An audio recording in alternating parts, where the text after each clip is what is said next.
The sky is falling and the world is gone mad, and we sing our songs and we just hold on. Yeah. So if you're running, stop running. One life, one chance, start living. Sing it louder just to let the world know. No, we're not nameless, we're not faceless, we were born for greatness.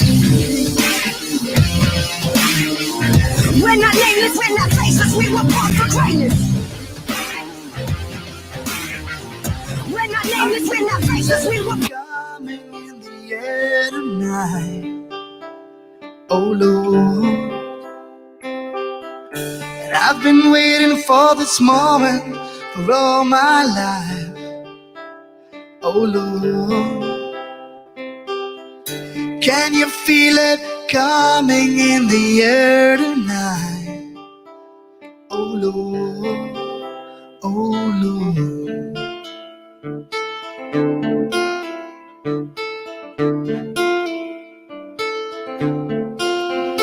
Well, if you told me you were drowning, I would lend a hand. I've seen your face before, my friend, but I don't know if you know who I am. But I was there and I saw what you did. I saw you with my own two eyes, so you can wipe up the grin. I know where you've been. It's all been a pack of lies, and I can feel it coming in the air tonight. Oh Lord, I've been waiting for this moment for all my life. Oh Lord, can't you feel it coming in the air tonight? Oh Lord, oh Lord.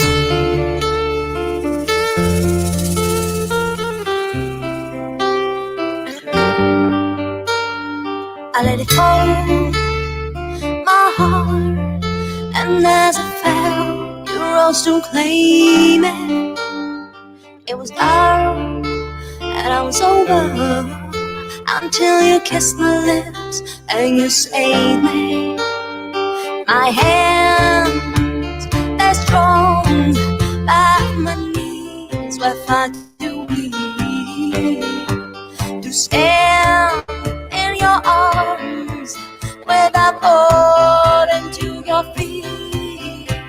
But there's a side to you that I never knew.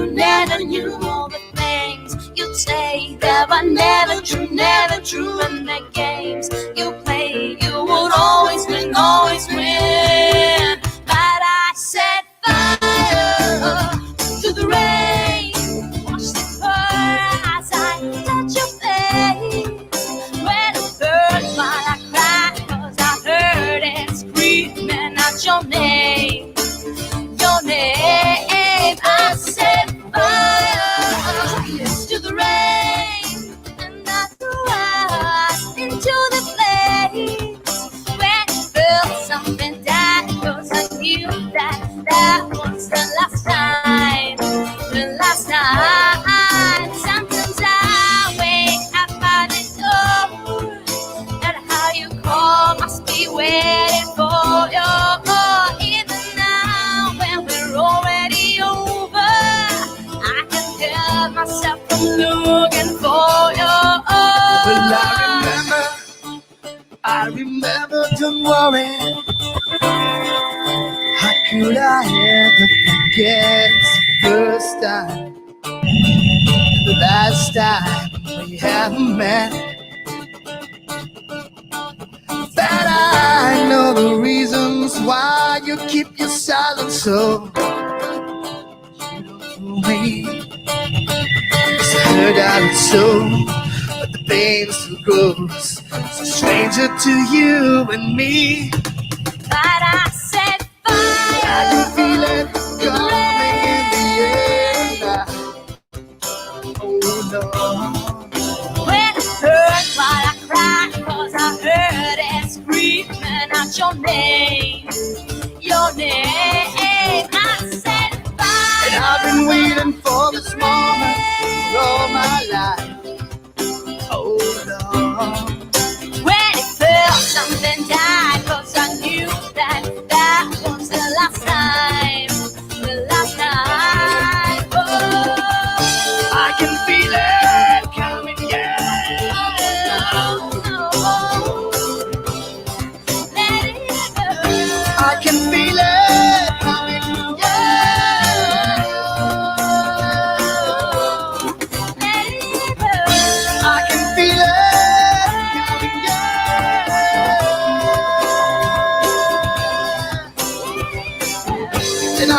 waiting for this moment all my life, all my life.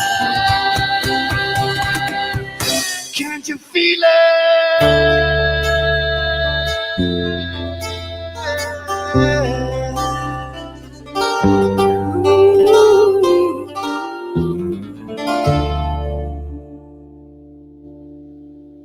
All right, so that was very interesting. First, I couldn't connect to my systems. Then I had to deploy 2 identical streams. So, and then I had interference. That was pretty interesting. So hence the confusion. There's a lot we need to talk about today. I mean, there's a lot of news that we should talk about today, and I think we should start with that, right? We should start with the news. And that's what our president said today. And I believe right on time, as we said, wait till he comes after tech. And lo and behold, here we go. If he has standing, guess who else does? So do we. And that is something that we should focus on in context, those words specifically. If he has standing, so do we. Today, in conjunction with the America First Policy Institute, I'm filing as the lead class representative a major class action lawsuit against the big tech giants, including Facebook, Google, and Twitter, as well as their CEOs, Mark Zuckerberg, Sundar Pichai, and Jack Dorsey. 3 real nice guys. We're asking the U.S.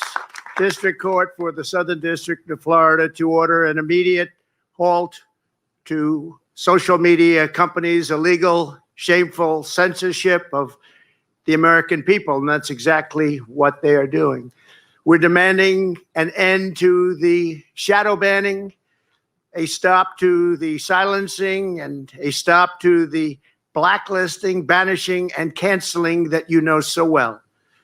Our case will prove this censorship is unlawful, it's unconstitutional, and it's completely un-American. We all know that. We all know that very, very well.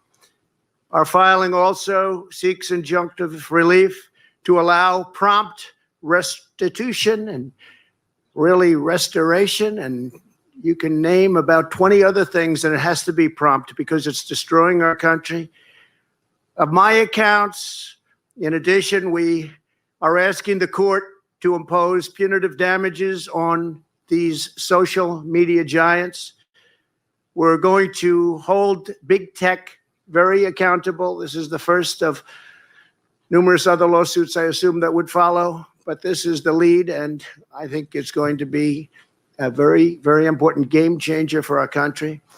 It will be a pivotal battle in the defense of the First Amendment, and in the end, I am confident that we will achieve a historic victory for American freedom and at the same time, freedom of speech. You just watched Newsmax TV, America's fastest growing cable news channel now. All right, so they are coming full speed ahead, attacking the monopolies of the internet. Attacking the monopolies of the internet. That is exactly what they're doing now. And I believe that all of you are pretty much happy and fascinated with it. Do I really sound like a chipmunk to many? That's pretty interesting. If the sound is a little bit off, just refresh, because I had two feeds going at the same time. So that's number one.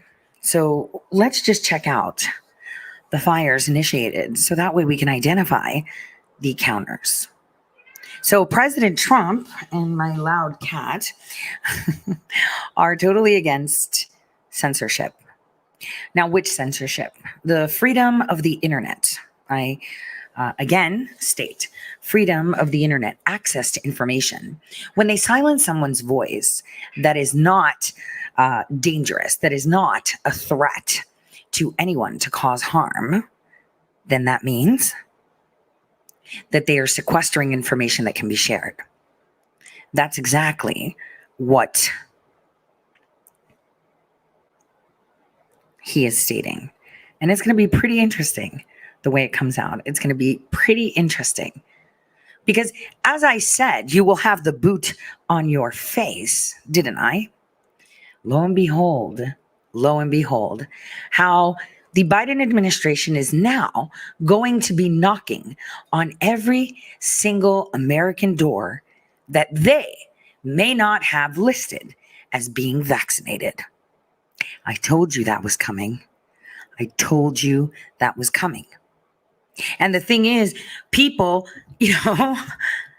did not tell you what pain you are going to go through. You think by them knocking on your door that you can ignore the door? Maybe the first time. You think if you knock and shut it in their face, that they're just going to go away? Do you know, I learned something the other day. I went to a friend's house and my tire had a chalk mark on it. And they said, oh, they marked your tire. That's what people do when they want to see what time you parked. And if you're still there, that's how they remember. Well, what if I told you they're going to mark your residence? So that way they know where to go. But you have to think, where are they going to come first? See, sometimes what people need to understand is that they will be coming to the areas that they know are strongly against being vaccinated. They told you that they are coming door to door to ensure that people are vaccinated. And this is where you're going to see their counter operation elevate. They gave us Black Lives Matter. They also gave us Blue Lives Matter. Do you see? Look at you being distracted with both Arab Springs.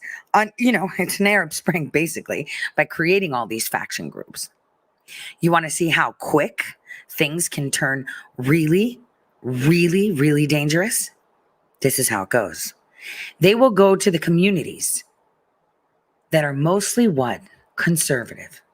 They will go to the communities that they cannot record if and or they've been vaccinated. I told you. They're going to be knocking on your door, boot on your face, until you realize just what's going on. I did warn. Boot on your face.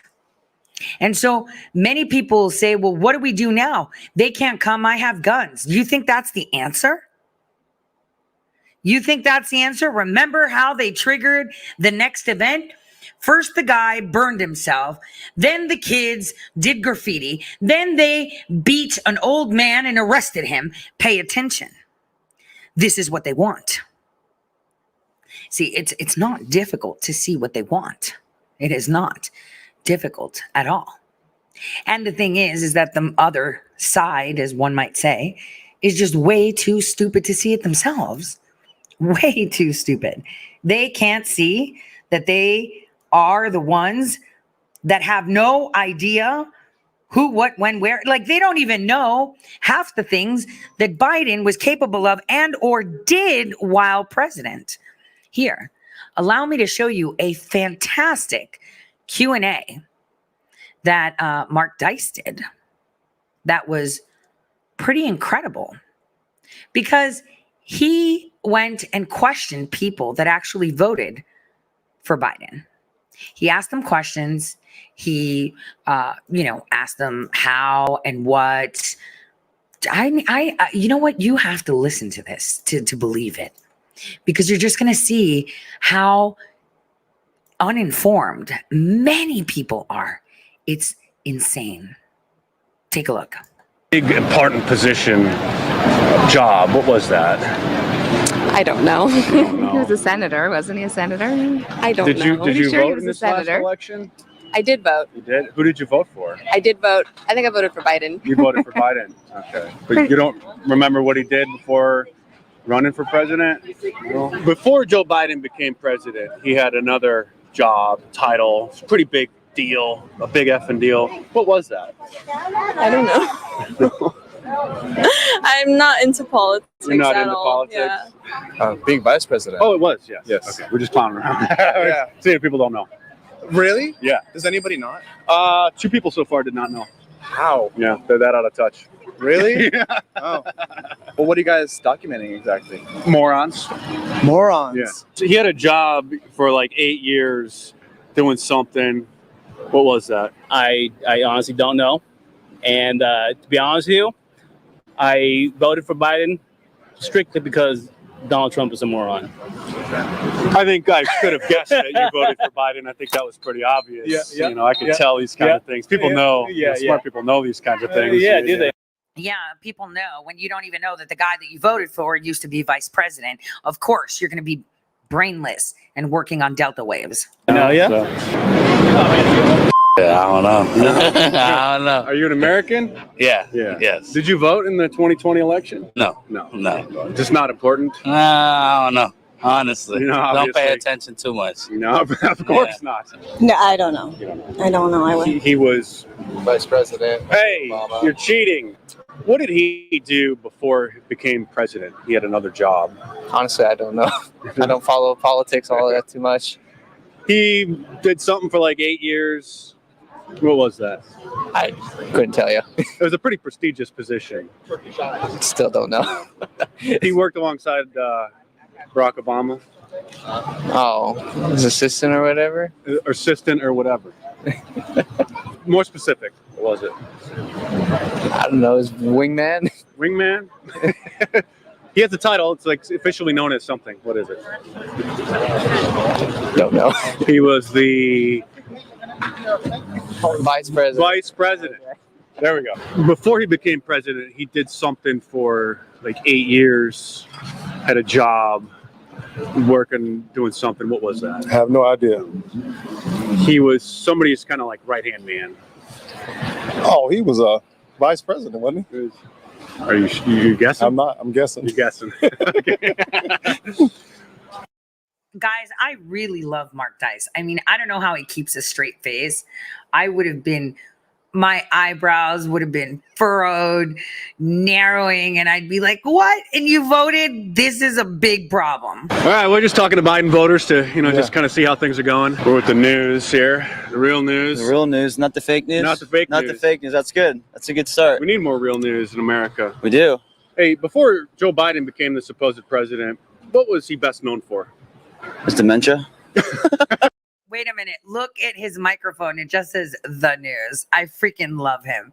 His microphone says the news. I don't know, man. You don't know? No idea. He had a job, a pretty big job before he became president. All right. What was that? I don't know. You don't know? I don't really care about politics a whole lot, dude. See, I don't He think was- you asked them. They he was probably don't the- know either. He was Obama's vice president. Vice- Sorry, yeah, you're right. Okay. Oh, so he did do something. Okay, we'll go with that. Well, I think That's he how. had a That's job. how forgetful I don't know if he he did was. anything, but he did have a. Well, that's a how title. He forgetful did have he a was title. because you can't remember it. That's He how did- impactful he was Yes, on America. Is zero impact. Nobody remembers. Zero. Yeah, Americans don't remember him except for the BFF bracelet and the fact that he was busy doing the work for Barack Hussein Obama. Not in America, not for America, but for Impact. Oh, I don't know. The House, head of the House. Head of the House. I don't know. Senator, some politician. I don't give a shit. I don't do Okay. politics, All bro. right. I don't follow politics. No. Don't really care about politics. they don't care about politics. But when a soldier comes into your face, puts a boot on your face and says you're going to take it, I guess you're going to care then. Maybe you're going to care when you suddenly have to give half your paycheck to the government. Maybe you're going to care when they cut your power and your electric because you use the wrong digital currency. Or maybe when your digital currency runs out. Maybe then you'll care about politics. He was like somebody's assistant in a sense. What was that job? System. It's like somebody's right-hand man. Oh, Obama. Yeah. Okay. VP. He was VP. Yeah. Yeah. Okay. Did you vote? I did. You did. Who did you vote for? Who do you think I voted for? Joe Biden. Nope. No. Bernie. Oh, you voted for Bernie. I always vote for Bernie. But he dropped out though. We're talking about the 2020 election, not 2016 election. Oh, yeah. Oh, no, I didn't vote in that So you didn't vote in this one. Nah. What did Joe Biden do before Yeah. he became the president? He was working with Obama, wasn't he? Specifically, what was he doing? What was his job? The vice president. Yeah, Hey, he's the vice no president. cheating. Thank you. No cheating. Thank you. Vice President. He was. Yes. He was. Trivia. Whose vice president was he? Obama. Barack Obama. He was. Anyway, All right. Hey, good for you. There is hope maybe for generations after all. Subscribe to my channel. Yeah, people should. I support Mark Dice like nobody's business. Like this guy, I don't know how he does it. I cannot have a straight face doing those questions. I get really irate, and it's quite fascinating how dumb people are, and it's not because they lack brain power. It's not because they can't read or write. It's not because they're deaf, blind, or mute, right? It's because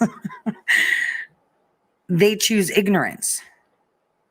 You have a choice. In life, you always have a choice.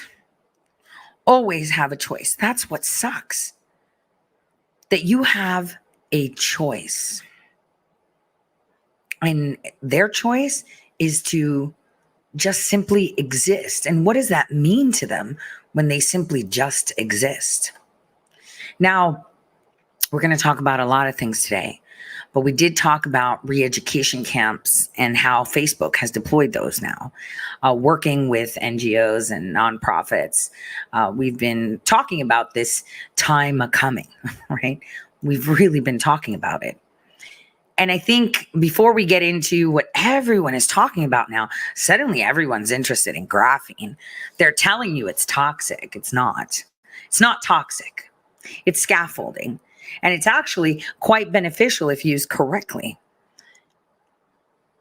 But on its own, it's not toxic. Like I told you, they've been using graphene in your food, graphene oxide in your food for a very long time.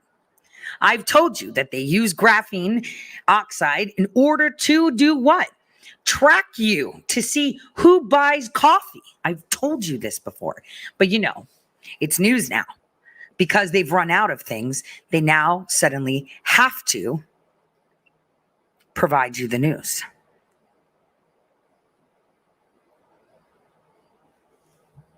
That's the problem. See, when good happens, when things start and good initiates something, it begins to flourish. It's fantastic. It moves along. It's so incredible. And then, unfortunately, there's a human component to that. The human component is the demand for the control.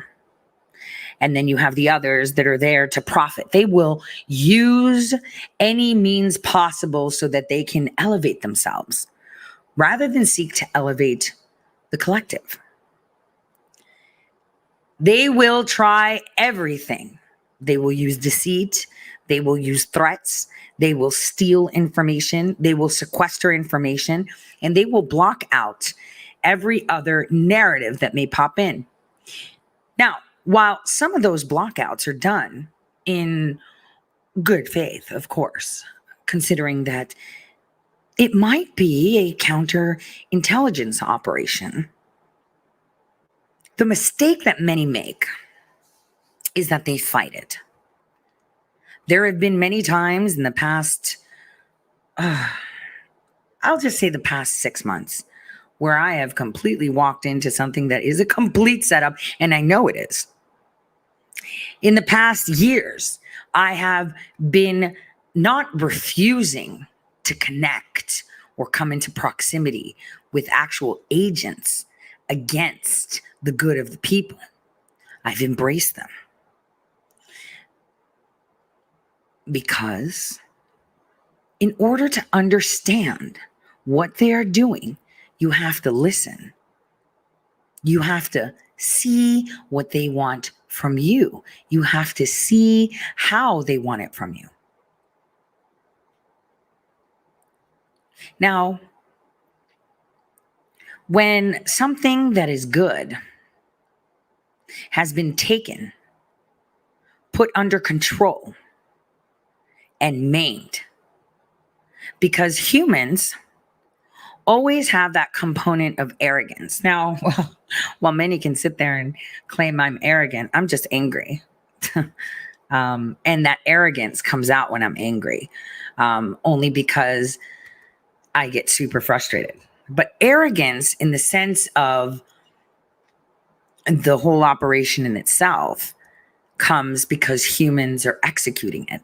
That component of ego, that component of self-preservation, and I've said this before, is the ugliest quality humans have: self-preservation. How will I survive? I'm only doing this because of my kids, said one person to me.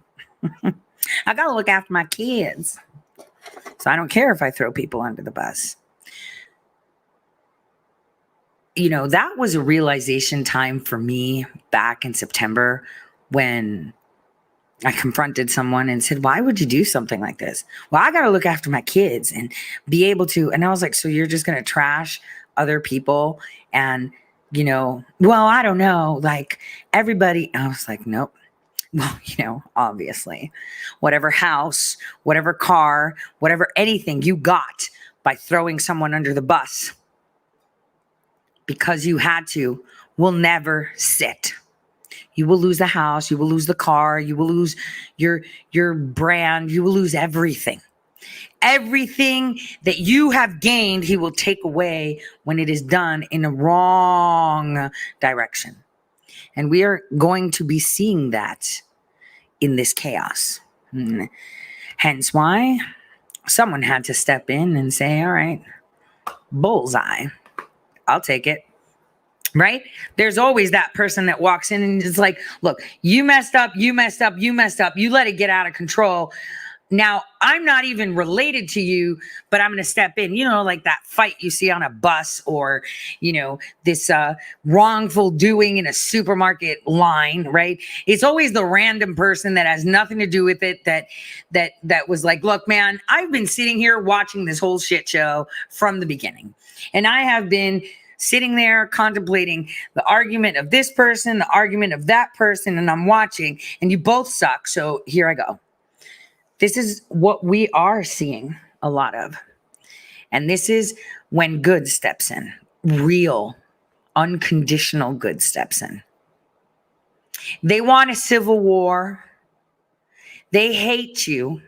And that includes people with good intentions, want to control you because they all think you're that stupid. There are many times that I have found recently, in the past, throughout my life, where I really do think people are dumb. And I agree with the conversations, but then I'm like, no, there's something different. You know, if they're, you know, there's good there. You can separate the good from the, you know, I'm jumping into the crowd in the mosh pit. There's some good in there. There is, always. And this is why I am telling you, there are no wars. There are no national secrets. There's nothing. It's all a facade. You are not only the spectator, but you participate. And as you saw from Mark Dice's, clip where he's questioning Biden voters, there's those that are partaking in this that are completely mindless, operating on delta waves alone. They're just completely separated from reality. Others that are there, but they're looking to see, well, how can I benefit to make sure my ass is covered? And they will fail too. They should have just been on the delta waves, the mindless idiots. You know, at least there they would have been like, well, I didn't do anything. So, right? Then there's the people that want to join the side that looks like it's winning. I mean, look at all of their talking heads. Where are they going to go? Someone yesterday pretty much realized when I migrated to this platform because of what was coming with Twitter, that my symbolism that I used, the picture for the group, was specific. No one ever really looked into it, right? How and what it meant. And it was pretty incredible that someone actually took a look and paid attention to it. Because there is technology and there are things that you have never heard of before. You can't even fathom. Like, maybe you've watched it in a movie, maybe you thought of it, but there are things that if the public actually knew a small percentage of the truth, lots of them would be jumping off roofs. They wouldn't believe it. And I said this so many times, there will be so many people that are going to be hanging their heads in shame for attacking the good guys because they thought they were the good. You're no longer the good guy when you're silencing speech. You're no longer the good guy when you enjoy others' pain. You're no longer the good guy when you think of you instead of all. This is how it is. So, where do I want to go with this? I want to introduce you to a guy. We're only going to listen to a bit of him. He's a Nobel laureate. His name is Sir Paul Nurse. I want you to listen to him for a second, because here he's going to tell you what life is. And now we're only going to hear some of it, but it's really important you hear what he has to say, and he tells you who he is. Take a listen. 35 years ago or so. Yeah, no. But how are you doing through this this period of strangeness in the world? Well, it is a bit strange, but I have to say, I'm sitting in the Institute now, and we have been very lucky because we had PCR testing from March onwards, and we've tested our colleagues and staff every week, now twice a week. And so that's allowed us to be largely open for the entire period. Sometimes we've reduced numbers. The infection rates are high in London at the moment, so we reduced it to maybe half. But it's allowed. And I mean, have you had any problems because of that? Infected for about 9 months, so we knew that. Yeah. I mean, we know we've got a real positive, so that leaves I'm skipping ahead. Hold on. within 12 hours. Sometimes it might take 18. For taking some time out to speak with us. I want to let everybody. It's great to see you, Brian. Yeah, it's great to see you too.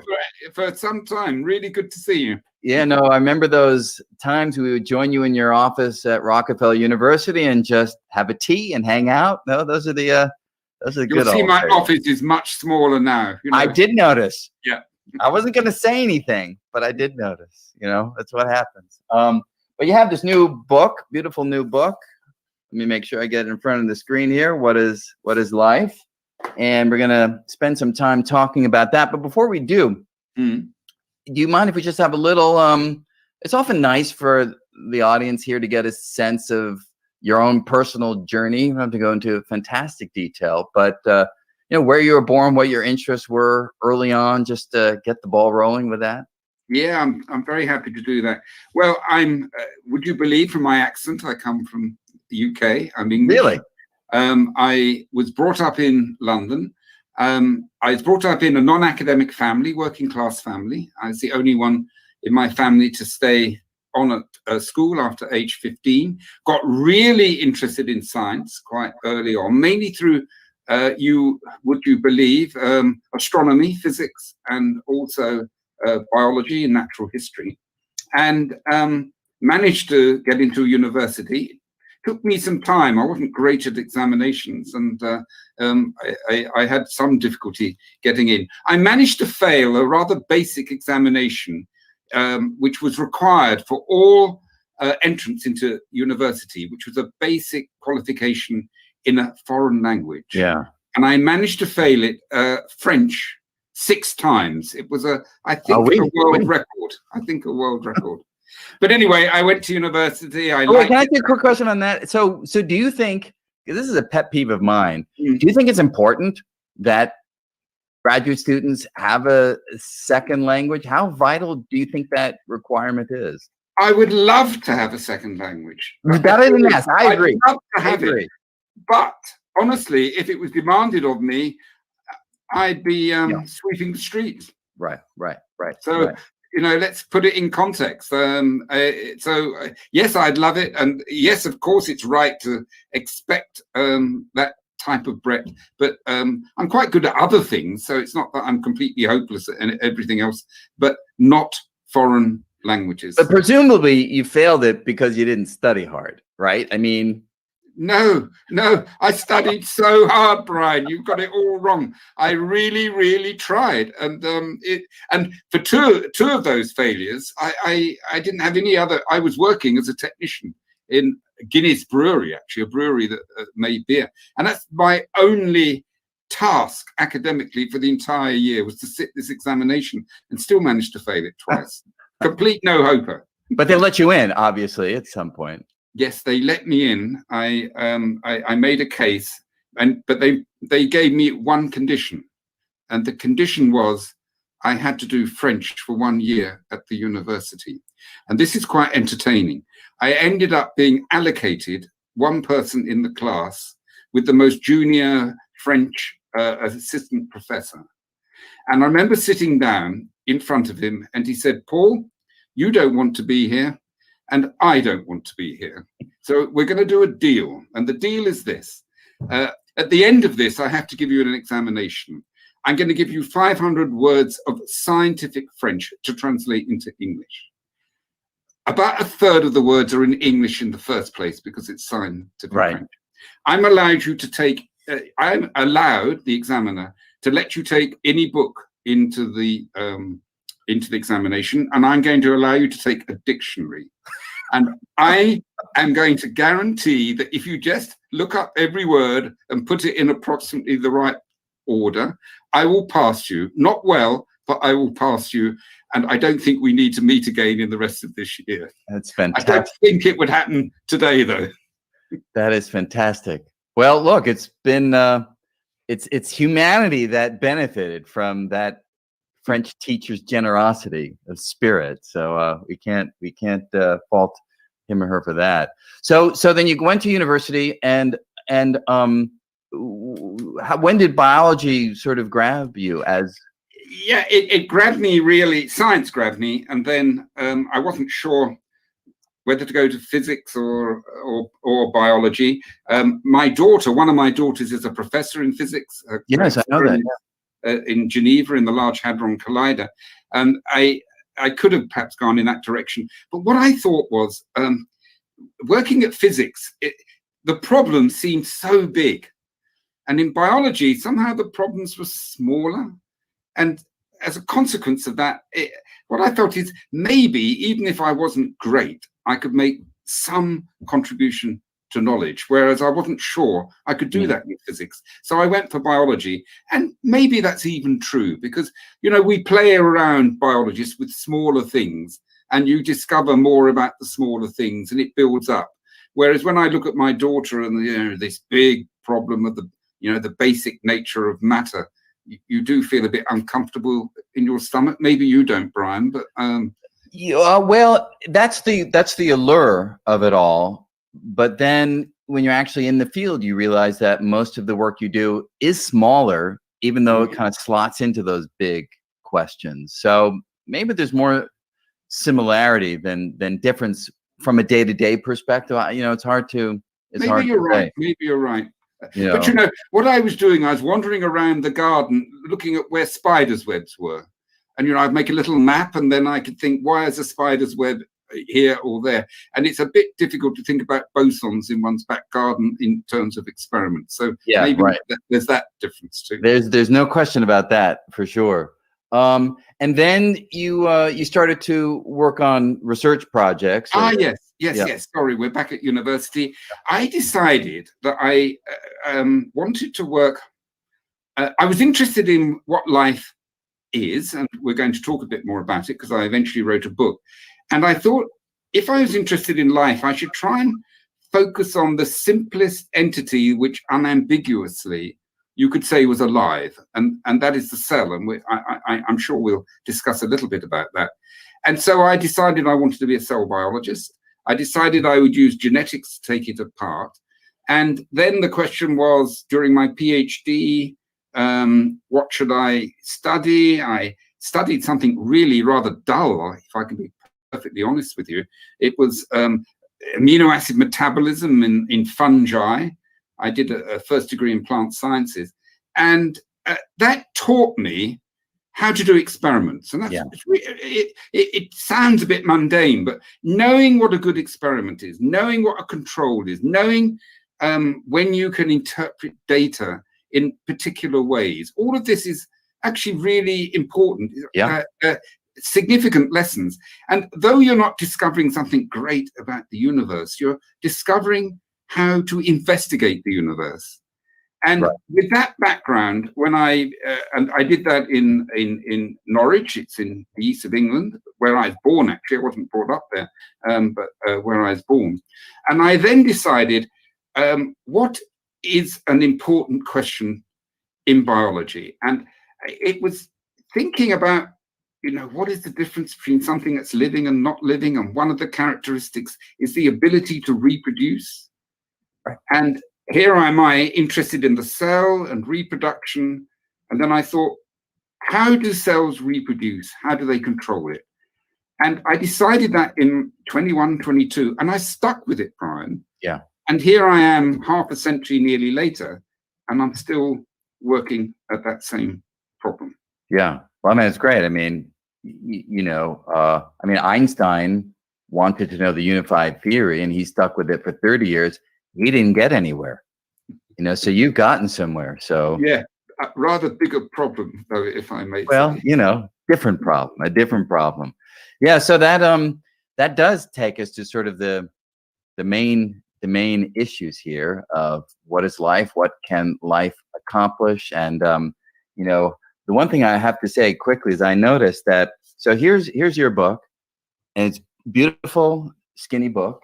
Yeah. About 3 weeks ago, we spoke to your Nobel laureate colleague in physics, Frank Wilczek, who himself has another skinny book. And I'm starting to see a pattern that all you Nobel guys have these really skinny books, except then I realized that Kip Thorne, he wrote a book, and Gravitation, and it's not so skinny. So maybe that's not the key. I'm starting to think that maybe and Roger Penrose, if you look at Roger, they're pretty fat too. Yeah, Road to Reality is about about that thick. Yeah, absolutely.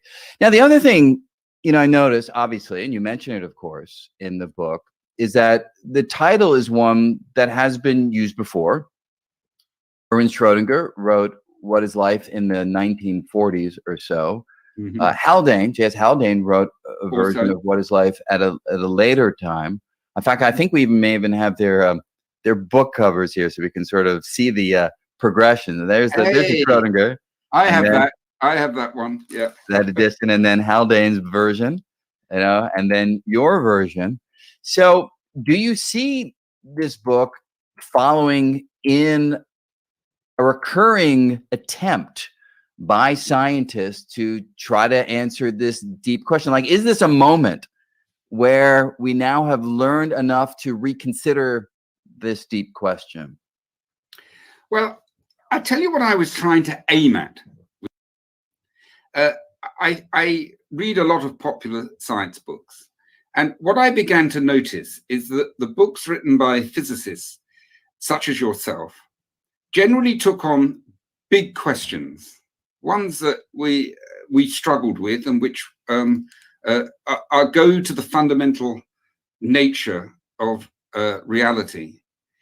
But often biological popular books tend to deal with trying to look over the horizon to some new discovery that is going to rewrite biology or is going to lead to some fantastic application. And what I noticed is the shelf life of many of those books was very limited. And I say that because they often didn't get it right. It wasn't some big breakthrough that they were thinking about, and it didn't lead to the applications that are of great interest to people, of course, who read the books. And what I felt was lacking was a book that just explained what we do really understand about life. And in some sense, there's nothing new in my book. I hope I explain it in a way that's clear, and I talk about things that are interesting. But I am talking about established principles within which we have confidence. And the sort of books that you write are sort of a bit more like that. Yeah. And I hope, as I'm sure you hope with your books, that this still can be read in 30 years and it will still contribute to something. So that was my starting point. And the question, what is life, just to return more closely to your starting point, is of course the big problem of biology. I mean, how do we distinguish between something that is living and something that is non-living? And I mean, that's really troubled people or fascinated people since Aristotle, really. And we're still addressing the question. Schrödinger, brilliant scientist as he was wrestling at a time when some of the fundamental principles were there, but he focused only on part of it, which was essentially speculation about the nature of heredity. Heredity, sure. Absolutely critical. Yeah, code spread. Within a few years of him writing the book, which is 42 or 43, became much clearer with the discovery, actually at Rockefeller University, that the hereditary material was DNA, deoxyribonucleic acid, and then subsequently in Cambridge, England, that the structure, the double helix, famous Watson and Crick, and I'm sitting in the Francis Crick Institute with the others that contributed to that, Rosalind Franklin and Maurice Wilkins, which explained, because of the brilliance of their interpretation, so simple, that the double helix is essentially a digital information storage device that can copy itself. And there hey ho, we have the nature of heredity. We don't have to worry about the second law of thermodynamics quite so much as certainly Schrödinger was concerned about. And it is putting together those sorts of ideas, the nature of the gene, the cell, and other things as well, that leads to a picture of life. It's not a tidy sort of dictionary-like definition, but it is a collection of attributes that I hope can clarify what life is. And that's what I wanted to do, to really describe ideas that we can be sure of, say where they came from, because quite a few of them actually they're not that new. Yeah, that was what is quite shocking. They're not that new, to get a better picture of life. That's what I was aiming at trying to do. Well, I think you did a beautiful job of doing that, and I wouldn't shortchange. The final two chapters do discuss ideas that are relevant of the moment and may well continue to be relevant in terms of future developments. So it's both the established and also the visionary side of things. But I do want to ask, do you see the question, what is life, as a question that we're really seeking the answer to, or do you see it more as a motivating framework? I mean, how important would it be to be able to draw a line in the sand versus using this question as kind of a guiding principle? Is it the latter or the former? I think that's a clever question, Brian. You've sort of got in between my ears, into my brain there, really, because I set it up as this most important question. But of course, a definition of life isn't quite as precise as we'd like. And I do discuss the virus, which sits in this hinterland of the living and the non-living, to almost illustrate that. But asking the question does give us a framework into which to think about the problems of biology. And really, that's what I'm doing with it. But you couldn't make a title out of that which was at all catchy. So what is life with a question mark is certainly more catchy, I would say. Without a doubt, without a doubt. So would you say that in the end of the day, it's a continuum, or is it discrete between the living and the non-living? I think it is discrete, with some life forms such as the virus, which do give us a problem with discreteness. And I had a bit of a cop-out in the end, and maybe when we talked about other things, I can go back to it, because I sort of argue it's both alive sometimes and dead others. Right. I've never seen that written down anywhere before, so that's my one contribution in this sort of area. It is a cop-out, but it's not so stupid. I mean, and so life is much more of a continuum than sometimes we think, because we think human beings sit in some pinnacle, and really we have a lot of relationships with the simple little yeast that I spent my life studying. And there's little vignettes in this book about my random experimental career that did lead to certain things that I hope entertains. Yeah, So they're there very is that. enjoyable. Very enjoyable. Every time one of those came along, like, you know, it was really energizes the whole discussion. So it was great to include those. Well, you know, it can get a bit tiring, just, you know, the grind of sort of the textbooky type stuff. And so I thought I would liven it up. It's all true. Yeah. Or more or less true. Oh, anyway. close enough. Yes, close enough. Yeah. But I think there is a discreteness. But what it demonstrates is certain principles, the connectivity of all life. We're all related to all other life forms. It's a wonderful principle, which is important in our age of trying to protect the biosphere and the planet. Everything around us that's living are our relatives. I mean, we have a responsibility to care for our relatives. But not only are we related by descent, which is what that means, we also interact so closely with all other living things. Without them, we couldn't survive, we couldn't exist, it wouldn't be possible. So it is this being related to life, interacting with all life, which is really, I wouldn't put it as a principle, but it's something we need to recognize about life. Now, Schrodinger, just to go back to him, was more adventurous in the sense of trying to take on a problem which hadn't been solved, and he came up with a sort of code script, a critical concept, but he could only talk about it in a theoretical sort of way. But luckily, within a decade, it was essentially done. Yeah, it was realized in the most concrete of ways.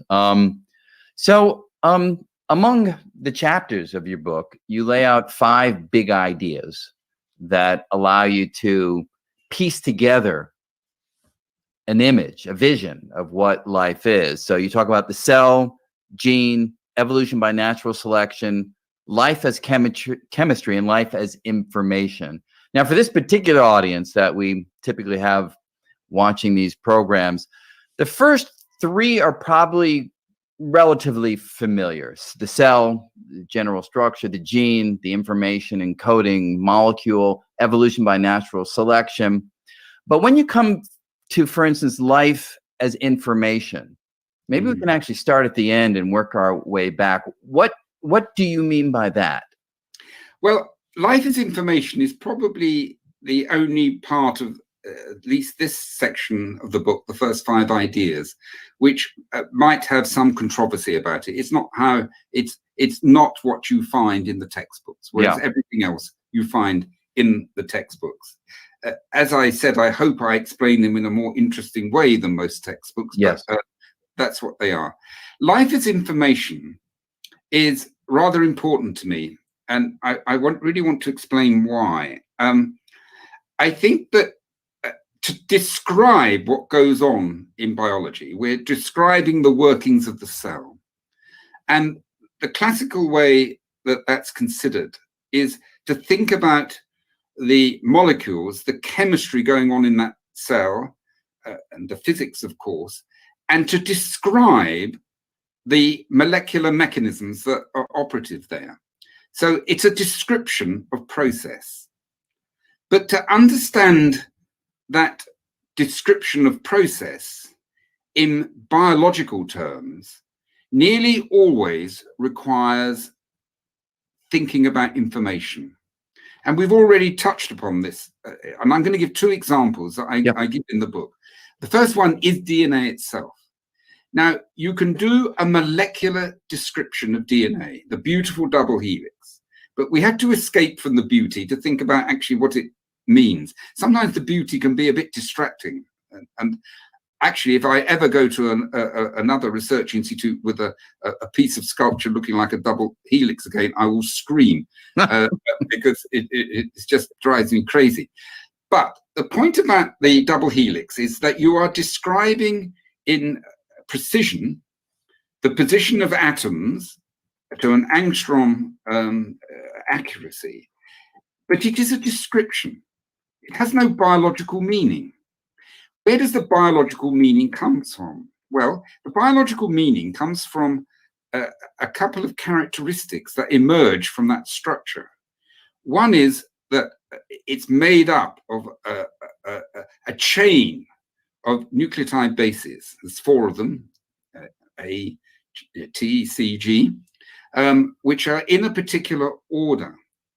And this, of course, is just like computer storage. What we have there are 4 letters, and they are arranged in a linear order. And of course, linearity of the storage of information is something that's really rather universal. And we see it in language. We see it in speech. We are talking in linear form with words and letters that make sense. And they make sense because they have information, and that information is conveyed. And of course, in the DNA structure, you have information stored. So that's the first thing. And it starts making biological sense in terms of heredity when you've turned that structure into information. Then the second part of that is the fact that the double helix, these bases only pair with another base. So you have a complementary, it's like a ladder, and you have rungs, and an A will only link with a T and a G with a C. We all know this. But what this means is tear the ladder apart, then you have a template to make an exact, not copy, a complementary copy, and you make 2 molecules which are actually the same as the original one. So why did I play this? I wanted to introduce you to him so he can tell you who he is, which he did. And then I also wanted you guys to see this. This is very important. And this is me 11 years ago putting this out. Now, this is a 10-minute clip, which I show, because what I have been trying to make clear to many is the duplicity of it all. And he just said it. If you strip it apart with the angles and the chemistry and how it bends and everything, where they say it's beautiful, it's really different. So I'm going to play this for you so you can listen to it. Chromatins and RNA kind of easy for everyone. Seeming that I find a lot of stuff online, I thought maybe I can give back. So we'll start with my professor's slides. And as we see here, my professor has nicely put down the multiple levels of DNA packaging. Okay. So basically, what is this slide telling us? It's telling us that, first of all, DNA, let me just state, is over 2 meters long in length. Okay. And there is no way we can fit 2 meters in a tiny little cell, right? Now, she's indicated over here, and let's see how this works. Let's go for blue. She's indicated over here 2 nanometers. Okay. That's just a short region of it. Okay. But just remember, the whole DNA is relatively almost 2 meters long. Now, what happens is, I mean, we all know that DNA is a double helix and it has sticky ends, meaning, you know, if you kind of bend it and stick it together, you know, it'll bind with the others. You want to keep it as to itself as possible because there are a lot of interactions, correct? So what happens? This octameric thing, let's just put it this way for now as we're starting out, comes in, and it's kind of like a reel. And this is called a histone. It comes in and DNA actually wraps itself around it, as we see here. So it's kind of like the hose reel. Let's picture it that way. Now it's about 195 base pairs long, what we have wrapped around here. And then as you see here, there's this little leftover piece kind of to connect, you know, because It's filled up on that end, so it goes to the next one. And this is what they call a linker. Sorry, I'm using my mouse. So, okay, so this is what is called a linker. Fancy name to say that it's linking one reel to another. The linker is about 27 base pairs long, okay? So this is the first level of packaging, as she had nicely stated over here.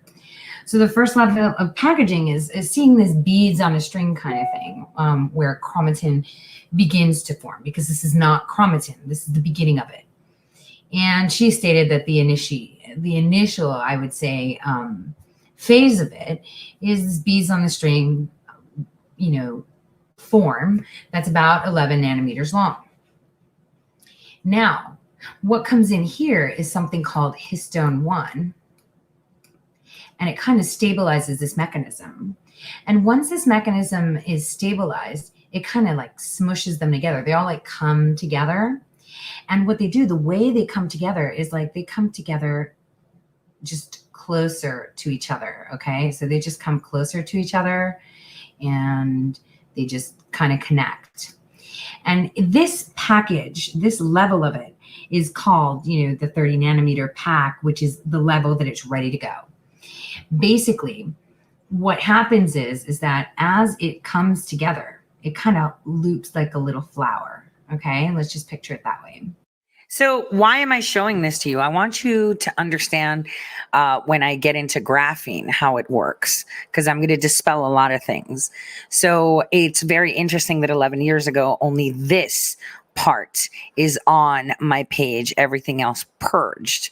So for those that say that I don't know what I'm talking about, well, so as you can see, for those that are watching and those that are listening, it comes from the entire mitotic chromosome going up from here, the little centromere, up that way, and you're zooming into that part where you see the DNA. So the DNA that is a double helix is the smallest, like the most zoomed in portion. Imagine it like a camera. It's like zoom, zoom, zoom, zoom. So I'm showing you how from the open DNA, it is actually smushed together and put in here like little hose reels. And this little flower is what makes up our chromatin, because you've got a lot of these little flowers going on around here, okay? And this is how it's packed. Now, it does not necessarily mean that it's super tight, okay?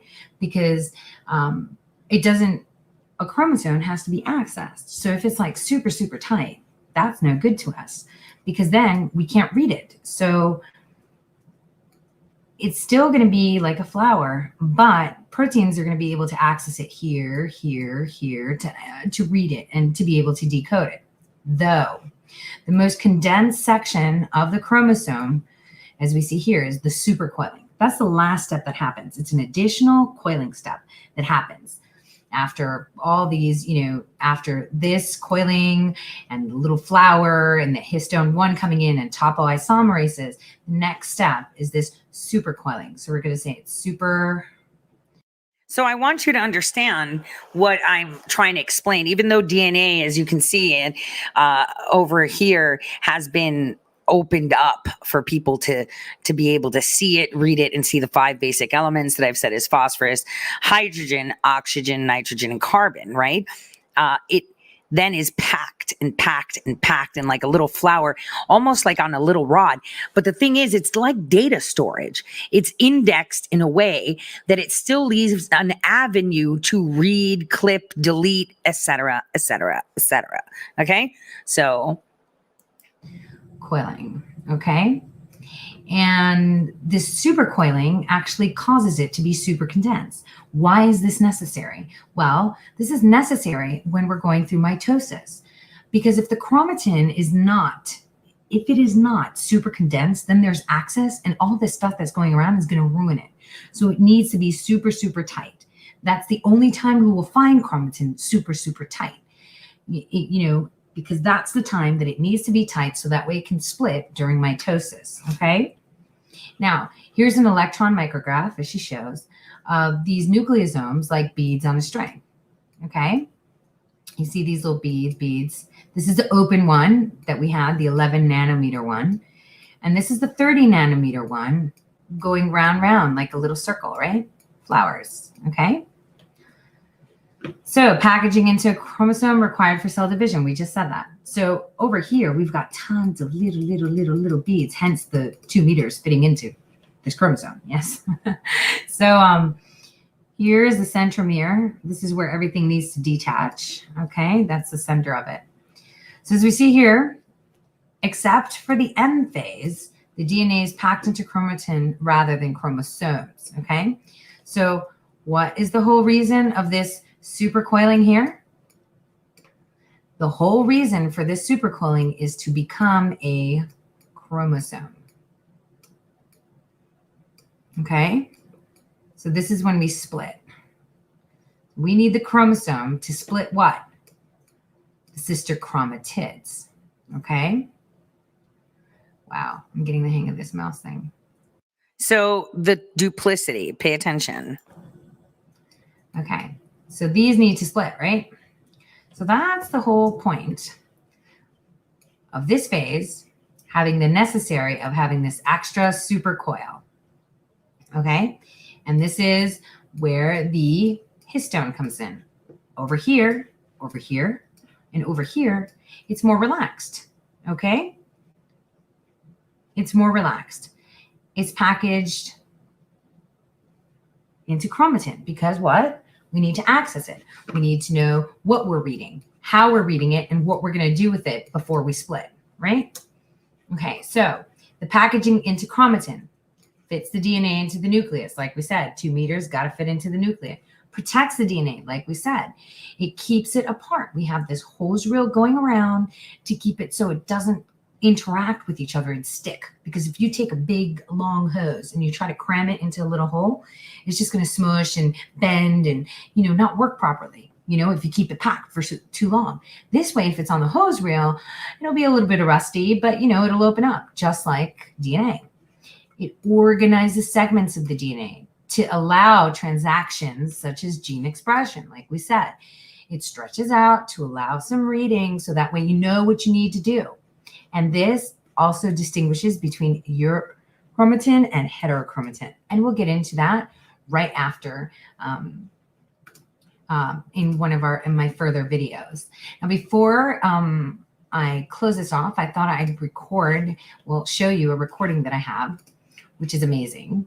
And I found this from a German site, but it's in English, which sums it up for us. Sorry, I can't expand it any bigger. It won't go bigger. The total length of the DNA in a human cell is approximately 2 meters. The DNA double strand that is wound into an alpha helix only fits into the cellular nucleus because it is folded in a complex manner. Structural proteins are required for this folding. Together with the DNA, they are termed chromatin. Octamers comprised of histones bind to DNA, which wraps itself around this protein core in the process, thus forming a nucleosome. Between adjacent nucleosomes, a piece of DNA, the linker DNA, remains free. A characteristic string of pearl structure is formed. Now, for all of you that understand tech, this is exactly how blockchain technology works as well. Well, blockchain technology is pretty much the previous, so I would say the previous octamer in the sense of science is confirming the next one and the next one and the next one because of these approvals saying, yep, we're good. Yep, we're good. Yep, we're good. Yep, we're good. This is how blockchain works. Now, blockchain is singular. It does not have a double helix. Okay, blockchain is singular, does not have the double, meaning it's not duplicity. This is why, even though blockchains are pretty solid, they're still vulnerable. This is actually the key to quantum computing. See, no one's ever figured out how to create this duplicity. No one's understood how to get that done and why, because they think of ways to harness the power for it. And that's the problem. When you have people trying to harness the power for it, you lose the meaning of it. It's the best way that I can explain that for you. You lose the meaning for it when you try to harness power. And it's important for us to understand just how important that statement is, because you have a digital extension. That's an extension of you, a particular output you put out into cyberspace, which is the controlled cyberspace. Now, let me just continue this video so you fully understand how your quantum biological code is stored. The nucleosome chain is folded to form a 30 nanometer fiber. An additional structural protein, histone 1, stabilizes this fiber. Certain regions of the 30 nanometer fiber, the scaffold-associated regions, couple to structural proteins, among them the topoisomerase. In this process, the 30 nanometer fiber forms loops. The filamentous DNA protein complex forms the so-called super twist, which is further twisted in an additional coiling step. With this final step, the complete condensation of chromatin has been achieved. This is the organizational state of the chromosome during nuclear division, mitosis. So that is that. I needed to show you that so you can understand it. It is a coil. It is a coil. Your information is a coil. So the question that many have is that graphene is toxic. But I want you to think of it this way. We use keyboards, we use mice to input into our computer. Your fingers, you're texting, you're picking up apps. That's actually quite a very slow way. A computer, right, can think faster than you can push your finger on the next letter of your text. It is almost instantaneous. Your brain does that too. Think about it. Every single time you lift a finger, like right now, you want to lift your pinky. The minute you think about it, you're already doing it. It's almost instantaneous. And that is because what you have missed is that humans are really, really trying to replicate the quantum information system that is innately part of you. I've said this many times, if people looked at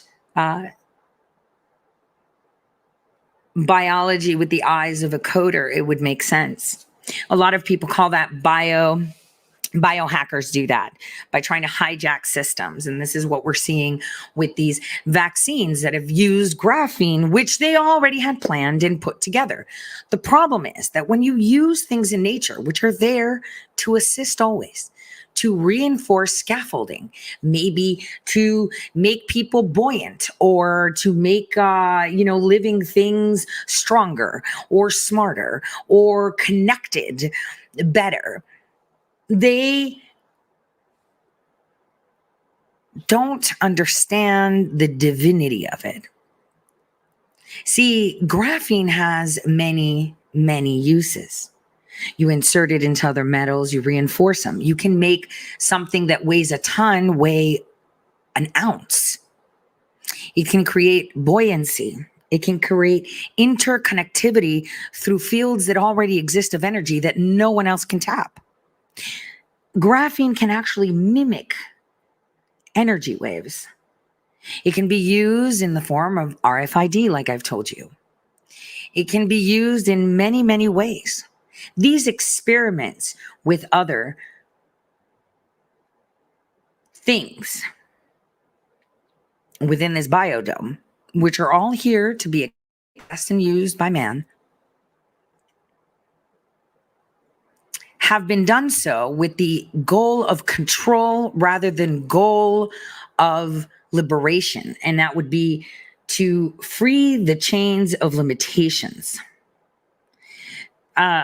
When you do something, let's put it this way. Let's pretend there's two people. One person decides that they want to make a basketball to make a lot of money. And people need a basketball because they have a hoop, but they don't know they need the basketball. So person creates a basketball because he wants to make a lot of money. And so he makes a basketball. The other person creates a basketball in order to help people be able to put a ball through a hoop. Therefore, the ball that that person will create is to liberate the people from not understanding the relationship between ball and hoop and becoming one with the ball and understanding the ball. Whereas the other person is just like, I'm just going to give them a ball. So then there's going to be 50 other balls that are almost going to be identical to that one, and not, when they're not done for the right reason, all those balls will fail. And the ball that was created to assist to solve the problem, here, human, take the ball, put it in the hoop, will stand. Is that a good example or no? I'm trying to think. There are many things that we have at our disposal. The intentions behind creating things are what's important. The intentions will provide the life of whatever it is that you are creating. Let's pretend you're writing a book. If your intentions were to provide knowledge, right? It'll be the most readable book ever. It'll be easy to read. People will like it. You know, you can give someone quantum physics in a book, but if you're having a grand old time putting it together and putting on the graphics and explaining the information, the person will be able to read it. It's going to be targeted to the mind because it will resonate of good. Whereas the other person that's writing the book on quantum physics in order to make money and sell it to his students for his course, it'll fail. Make sense? I mean, they'll make some money, but in the end, it'll fail. This is why it's important that intentions are behind it. Intent. The intention behind your actions is very, very important. This is where nature really takes its course. Some people, consider that karma, right? They name it as karma. But again, intention is an energy that is behind it. So graphene. Graphene is pretty much scaffolding. I told you back in March, before the lockdowns, before anybody talked about AIDS and hydroxychloroquine, we were talking about it. And what I told you was that I could see that this was developed because it had sticky feet. You can see the seam of graphene on the freaking virus that they supposedly found. I told you could see the graphene. No one listened because, again, intention. You can't mistake it. Like I could see it, how the adenine were sticking together. It was a fine seam that you can hardly see, but I did say graphene, it creates sticky feet. And again, no matter how many times one would repeat, and this isn't for arrogance, this is to demonstrate to you just how intentions, right, are your downfall. Your intention is the most important thing and energy you can do to empower something, the intention. So when I say that we are in this position because it's everybody's fault, and it is, it's because of their intentions. Now we see that over a year since I've mentioned graphene before, because nobody seems to ask themselves, how did you befriend the person that mass produced graphene in their garage with Red Cup in 2010? Because it's just a coincidence. How did you sit in a lecture with the person that had this guy literally had all the data that proved that hydroxychloroquine blocks HIV, but wasn't reporting that. He was just like, oh, there's a high correlation that if you have malaria and you're on medication, you don't get HIV. And if you're not on medication, you get HIV. And it's like, duh, spell it out. Hydroxychloroquine blocks HIV, blocks viruses from acting like parasites. So again, how did I know to be in proximity to these people? Nobody's going to answer that, right? Because they don't have good intentions. So, intention. The intention of how you utilize products is important. See, like I've told you, niobium, for example, has tipped the dental industry on its head, and nobody's talking about it. Niobium applied to enamel actually regrows enamel. So how is it that something living / dead, because any dentist out there will tell you enamel does not regrow. Once it's gone, it's finished, but niobium activates it? Why are they hiding this knowledge from the people? Who's sequestering this information? Niobium also can trigger regrowth of bones. Who's sequestering that information? See, intention is exactly how you see where someone goes. What is a person's intention when they're communicating with you, when they're interacting with you, when they're providing you a product, speaking to you? Intention is key here, and it always is. If you remember, even Comey let Clinton off because he couldn't find intent. That's actually unwritten, but written and embedded in our laws. Intention. Now, graphene has been around for a very long time. They use it on aircraft to make aircraft lighter so that they can use heavy steel and make it lighter. Almost floating. They use graphene to recreate frequencies of energy. They use graphene to create a biological merged RFID chips. Wait, what? Yeah. By ingesting it, you actually have temporary tracking information.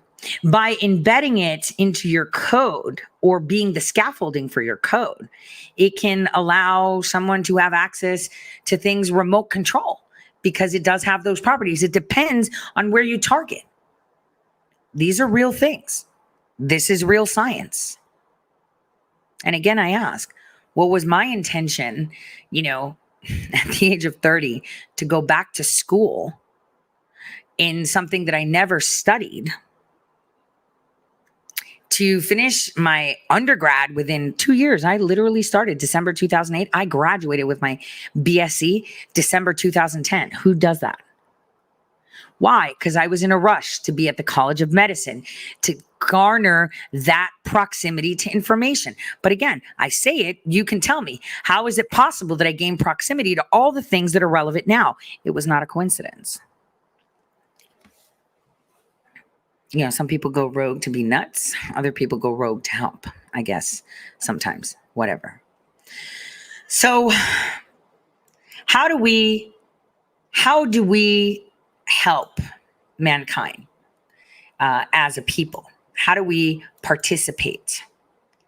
There's a way that you can change things. Nikola Tesla wanted everyone to know what the secret was. He wrote papers, people stole them, and maybe one of those papers may have been in my pocket. Who knows?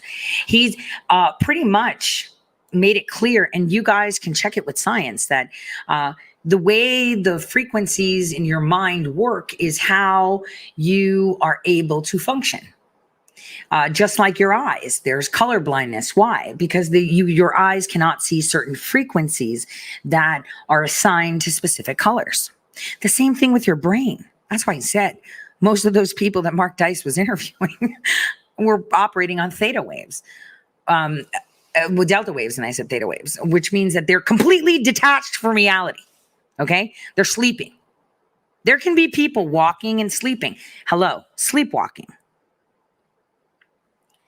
Delta waves. So funny that there's a delta variant. Gamma waves are the ones that have expanded consciousness, just like gamma rays are the ones that are in X-rays that see right through you. It is not a coincidence how things are allocated and put. Definitions have a meaning, and words matter. when someone is in a very relaxed position, usually people that smoke a lot of pot, right, will resonate with this. They can be creative and they can visualize things. But the problem is that when you're smoking weed, right, smoking, and I said smoking weed, you're resonating on what one would call an alpha wave, which is you're constant, you're chill, you're creative, you're visualizing. But if you notice, those of you that smoke pot, suddenly that shifts from an alpha to a beta, and suddenly you're alert, you're concentrated on something, you're hyper focused, and usually that turns into paranoia because it's conflicting with your alpha waves. It's just bad programming. Hence why people with edibles work differently. They actually go straight into the hyper concentration mode. They go straight into different modes. And you're going to say, well, how does that work? It's, again, the presentation of molecules, right? I've said this before with vitamin C. You can use sublingual drops or take pills, but it's not going to be as potent as the ones in mandarins and tangerines, because the communication that a cell has with certain molecules is completely different. It's all about communication. I've told you the story of quorum sensing, and I'm going to delve into it on another show, where I had tapped Bonnie Bassler and wanted to learn about quorum sensing because I was taking a graduate level plant pathology class, and because plants, again, and this is where I relate to Sir Paul Nurse that you were listening to earlier, are a very stable and streamlined template to understand life. And this is why I took plant physiology. I took 2 units. I also went to the plant pathology. And I'll tell you what, because I was also working, the majority of these classes, I couldn't even physically attend, right? I would only attend when I could. But what I remember is that we were sitting in the laboratory and we were looking at tobacco virus and how it infects plants. And then Dr. Vincelli introduced Agrobacterium tumefaciens. And this is why I was at that class that day. And I sat there listening intently, because this guy is incredible when it comes to conveying information and anything plants, anything with disease in plants. If you're a farmer, I mean, this is why the government uses him. He's incredible. He understands it like he's a plant. Okay. He's perfect. But the one thing that I stumbled on is that he glossed over, the cellular mechanisms of communication within a plant cell and this bacteria, Agrobacterium tumefaciens. So Agrobacterium tumefaciens is in the soil. And what it does is it actually goes into a plant and creates these crown galls. I'm sure many of you have seen the stuff that looks like cauliflower on the side of trees or plants. It looks like, herpes on your lip. And so this interaction, as he explained it, was that the Agrobacterium tumefaciens, the bacteria itself, would exchange its DNA with the plant cell. And so everyone's writing notes and not thinking, right? I'm like, wait, hold on a second. Are you telling me that there's cross-species mating? And he says, well, kind of, yeah, it is. It is, he goes. We don't know why it does it. We don't know why it shoots its DNA into the plant cell and then they recreate, because plant cells, replicate. And this one actually injects its DNA into a plant cell and then it shits out a hybrid.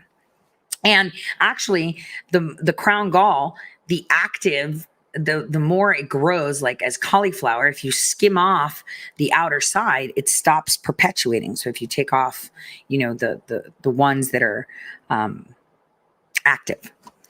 And I was like, okay, well then what's the explanation? Why is it that this plant cell is, getting jiggy with it with the bacteria, or vice versa? I don't know, he said. So what he did tell me, though, is that usually we see Agrobacterium tumefaciens infecting plants that have been wounded. And that was a cue for me. I was like, all right. So then that's the answer. There's got to be an in, kind of like in technology. The only way someone can hack you if there's an avenue, right? Remember that whole fight about Apple not giving a back door to the FBI so they can spy on everyone, right? Remember when they wanted the San Bernardino phone, they staged that so they can get a back door? Any back door, any avenue out means you can get hacked. If you're say I create a web domain and I tell you, hey, you know, like the Google dongles, right? You know how Google has their little dongle and you stick it on your TV and you watch. You can pay for shit on it, right? But here's the thing, it's not secure because if you're paying for it, it's going through multiple processors. It's going through your bank processor to approve it, through other processors, and then to communicate back to say, yeah, it's been approved, and then back into your account. There's a lot of avenues when there's open doors, right? So that's the back door that this was used. So here's where it gets interesting. It meant that there was something that the plant was excreting that was a language that attracted this bacteria. I mean, you go looking for trouble or shit just happens and you come. Like if you light a fire and people are hunting you and you have a fire, you know, you've just given them a beacon of where to go. So here we are. This bacteria is entering, obviously, when it's wounded. And lo and behold, something no one decided to discuss was that there's always a problem in translation. Now, this is key.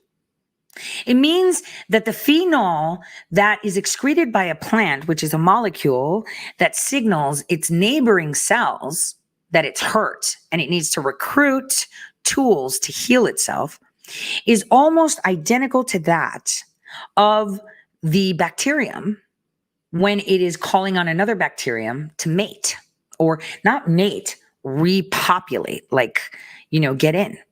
So I want you to picture it that a wound of a plant can actually be like, Mayday, Mayday, I need people here to like build up new cells, get over here.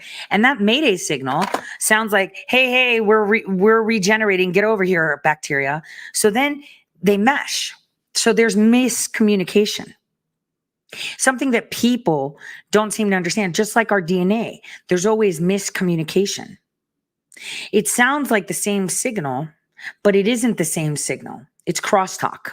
Now, when you're using things like mRNA vaccines, right, and you're providing instructions to hijack certain proteins to decode mRNA with your machinery to create a protein, do not be mistaken that mistakes are made, because every single human being has a digital footprint just like they have a biological footprint. And so when you're using graphene as a vessel, the graphene that you use as a vessel in order to stabilize, this is how you stabilize things. Remember, I told you that the virus that they were showing was depicting canine, human with a capital H, human with a lowercase h. And you have to ask yourself why. That's number one. Number two, why is it that they were using the vehicle of graphene? Because graphene stabilizes things. This is why I told you this COVID-19 was invented and they use graphene to create it. So obviously, whatever mRNA vaccine they are going to throw at you is going to have graphene in it because it's graphene created. Hello. Now, there's many tangles that occur. There's many reactions, and that's because they did it blindly. This whole deployment of this vaccine was to eliminate the weakest. Well, I mean, why do you think they went for the old people first? So this graphene isn't toxic for you. It is not toxic. In fact, it can solve a lot of problems that humankind has brought upon itself if used correctly. It is an answer to many things, obviously in conjunction with others. But when you're using it as a vessel to do harm, well, that's different. Because they need graphene in order to be able to use it from a distance. Now, that's a story that we're going to get into at another time, right? And this goes back to data collection. You're gonna be like, what? Again, I refer to you to go and take a look at patents of crypto mining through humans. I don't have to say it again. There are actual patents. Patents.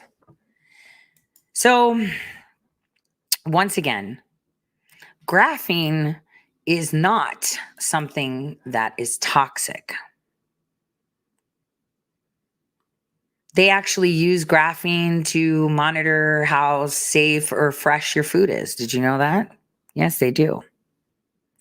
They use graphene for a variety of things. Like I said, tracking. What else?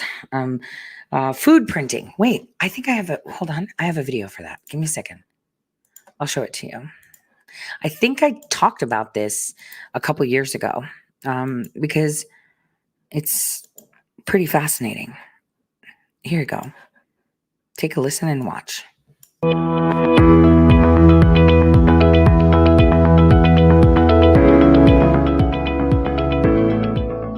Been able to make graphene on many different substrates. Previously, we could only make graphene on materials that were like polyimide, a particular type of polymer. But now what we found is by tuning the laser a little bit differently and defocusing the laser, which first carbonizes the material, and then we take the carbonized material and convert it into graphene. So what you see here is you don't see ink. This is not ink. This is not the addition of ink to a material. This is taking the material itself, the wood itself, and converting it into graphene. And the laser allows us to write it into any pattern that we wish. This is on a piece of wood, or we can do it even on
Am I back online? I'm back online, right? I'm back.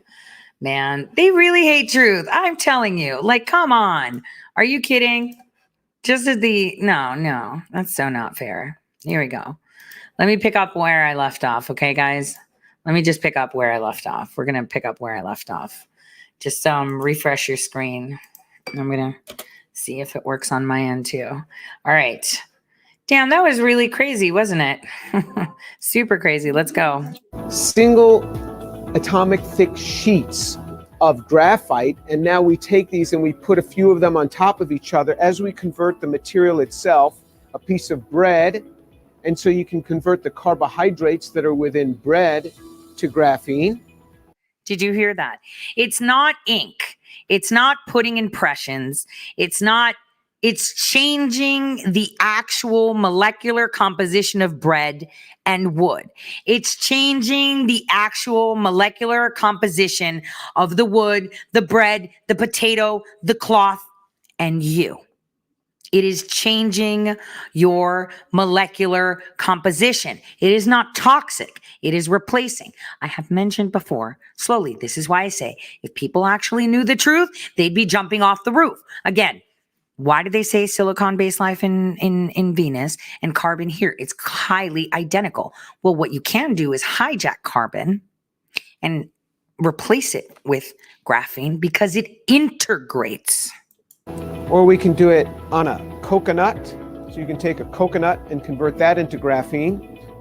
Now, why would we want to have something like this? This is all conductive, and so it can conduct electricity. So what we can do now is we can make electronics embedded within fabrics and make electronics embedded within wood. So right now we're going to be lasing a cardboard box here.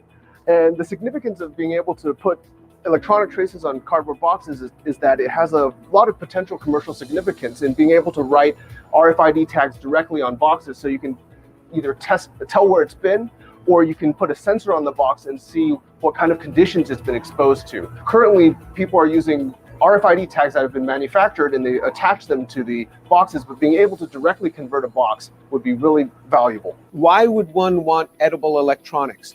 Well, first of all, let me start with, very often we don't see the advantage of something early on, but when we make it available, people start seeing the real advantage. So can you even have electronics embedded on food and then say, use this as a heat circuit to heat the food more easily? If there's, say, an RFID tag written onto this potato, where has it been? How long has it been stored? What's its country of origin and its city of origin? And what path did it go to get to your table?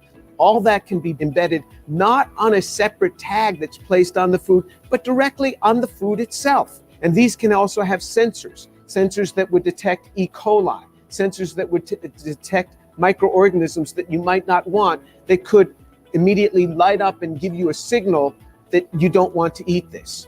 So being able to barcode food, in a sense, could have real advantages. So again, I've said this in the nicest of way. That graphene does not cause you harm. It's just the vehicle. Okay. So when people tell you it's toxic, it's not. It's the vector. It's like saying, I'm going to have soup. So you're eating soup, right? That's poison, right? But you're blaming the bowl. Okay. Graphene is the bowl. Now, is it a bad thing? Yes, it is. And I'm going to be quite frank and say that there's a lot of people that were introduced to this technology without their consent. And you have slowly been introduced to it. Other people were propelled into it. And what this has is properties of their RFID conducting electricity. Could you imagine that your piece of wood that you put graphene, well, not by itself, that is, can connect with the internet easily. It can tap into COTS. I don't know. Maybe, could you think of it? Could you imagine? Just imagine. What does SpongeBob say? Imagination. I want you to imagine. What if there was a human being that was so riddled with all of this, right? And it didn't fail. But that human being could tap into your thermostat and listen to everything. Tap into your iWatch and listen to everything. Tap into your, a lot of people claim about remote viewing thing. Think of it that way. If that makes more sense to you, I want you to think of it that way. What if there was? Imagine how dangerous a person like that would be if they didn't have limitations or if they weren't good, right? Imagine. So just imagine, why would they be messing with something that can bite them in the ass later? Probably because they realize it can fail, or because they were told that they can control it in other ways. Maybe what do they call those? The rumors, the conspiracy theories of heart attack guns. Rumors, right? Conspiracy theories, right? I told you that Starbucks years ago was putting graphene in their coffee to track where people lived to open up new stores.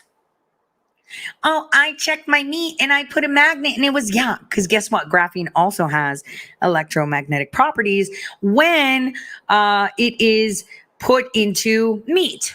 So, for example, how many of you have done that water trick where you're holding rods and it looks for properties of water? I don't know. Well, someone that would be embedded with graphene, those rods would turn right on the person with graphene. You know, they would totally home in on that. Why? Because they're just a human with different scaffolding. And could you imagine, yeah, the divining rods, that one.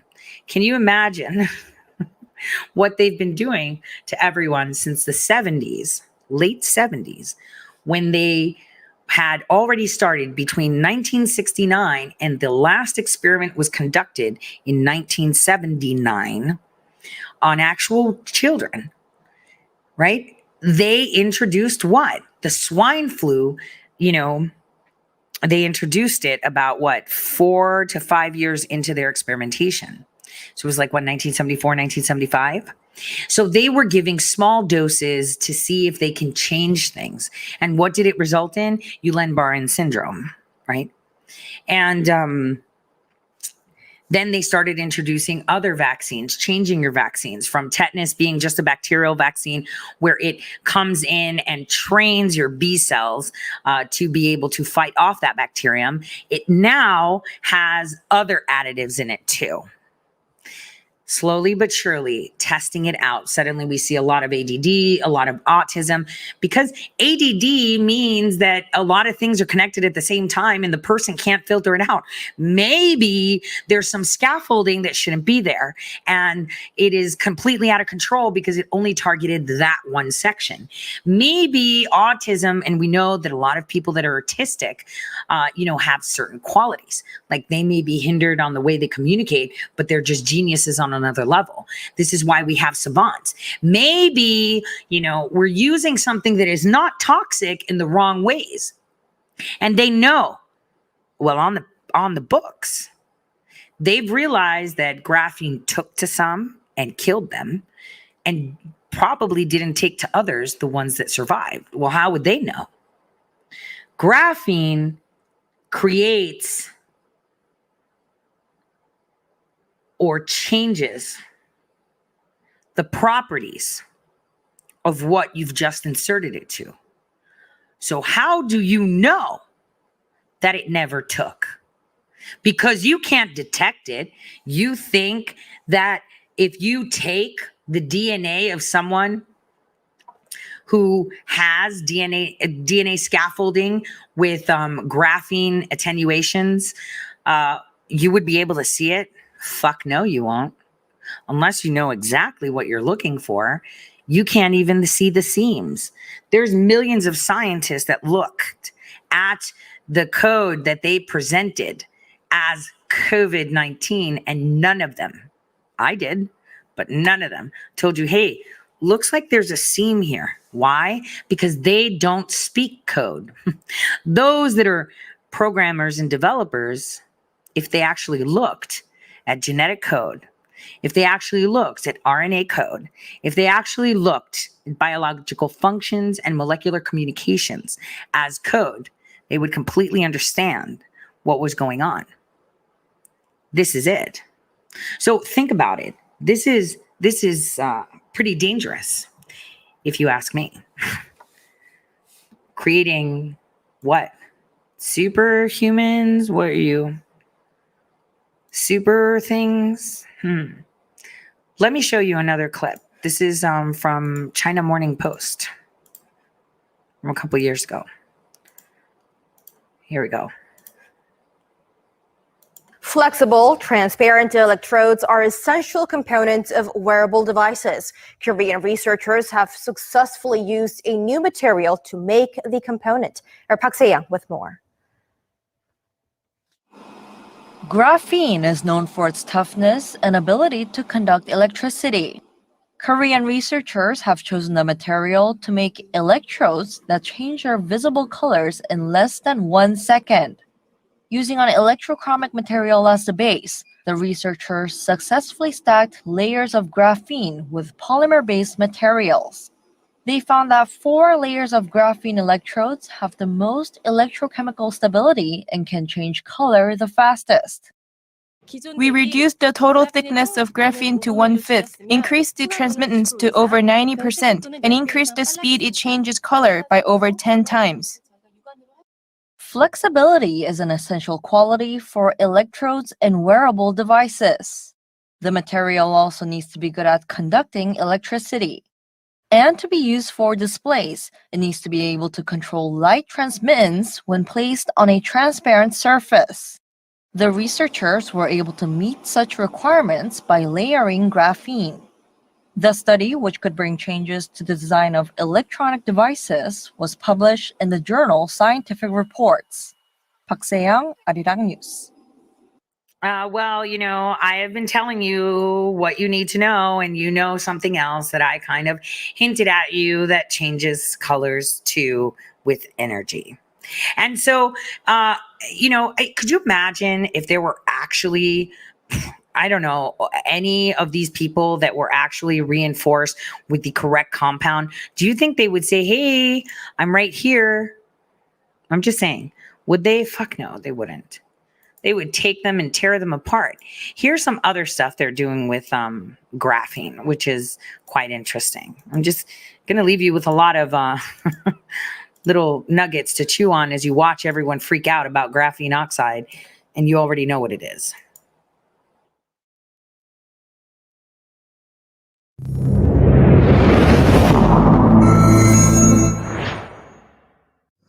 Graphene is carbon, same as a diamond or the graphite you have on your pencil, but instead of having a 3D structure, graphene is a two-dimensional material. You can think of it as, if you look at through a microscope, you can think of it as a paper with a lot of surface, but very thin. It's only 1 atom thick. And it's because of this structure, two-dimensional, that graphene has amazing properties. There are many potential applications for graphene thanks to the combination of properties that graphene has. We could use graphene, for instance, to make light coatings for aircrafts and protect them against thunder. Other applications would be also to protect protection against corrosion. For instance, preparing pipe coatings. We are trying to create 3D structures and objects made of graphene in order to be able to really explore the potential of this wonder material. And one of the techniques that we are exploring now is 3D printing. And the challenge for us is to be able to develop graphene pastes made of graphene and being able to use them in a 3D printing process to build these 3D objects. We are now working with Imperial Innovations to commercialize our process. And also we are looking for establishing collaborations with industry in order to apply this process. And also here at Imperial, we are working on developing the applications. One, for example, to create pressure sensors for artificial skin in robotics, or for making membranes for cleaning oil spillage. Making membranes for cleaning oil spillage, helping planes be lighter and fight against, thunder, printing out edible RFID trackers and/or using it for medicine. Sounds like they just use the whole world as their petri dish, doesn't it?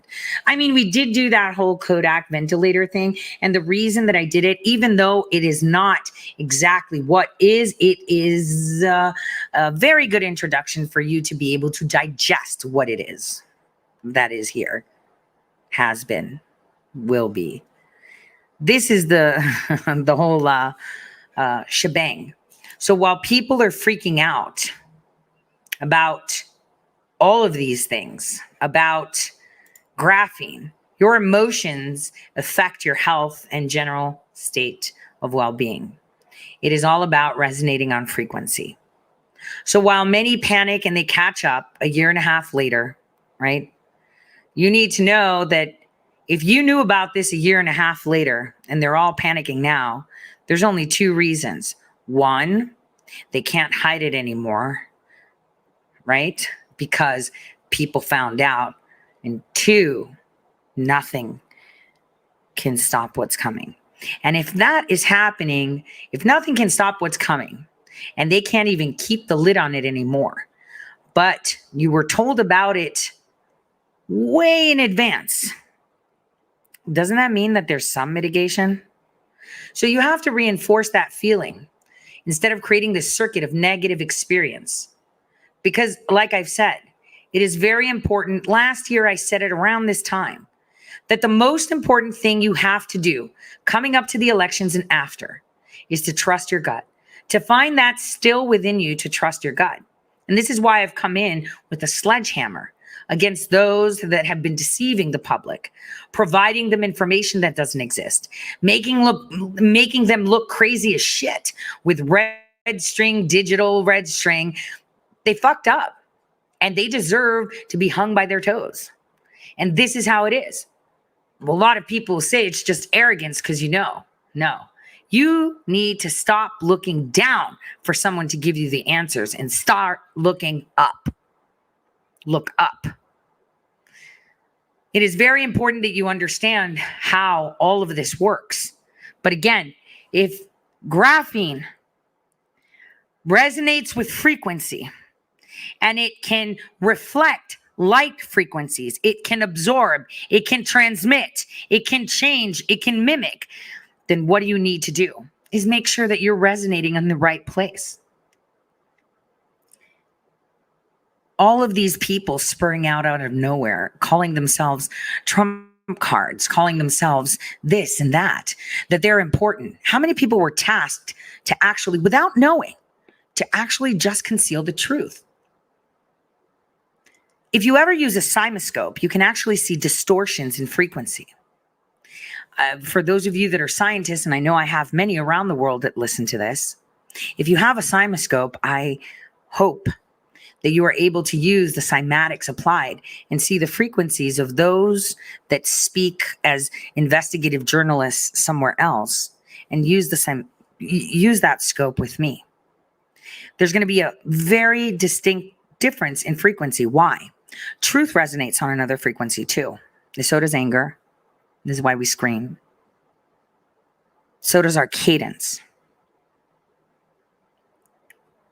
You must find your still, because you not only vibrate on a cellular level, but your consciences, your thoughts, and your emotions have their own energetic imprint.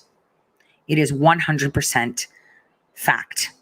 Remember Dr. Emoto about exposing how water, how you can change water? I mean, even writing things in if you put nice words on a bottle of water, it'll charge it with love.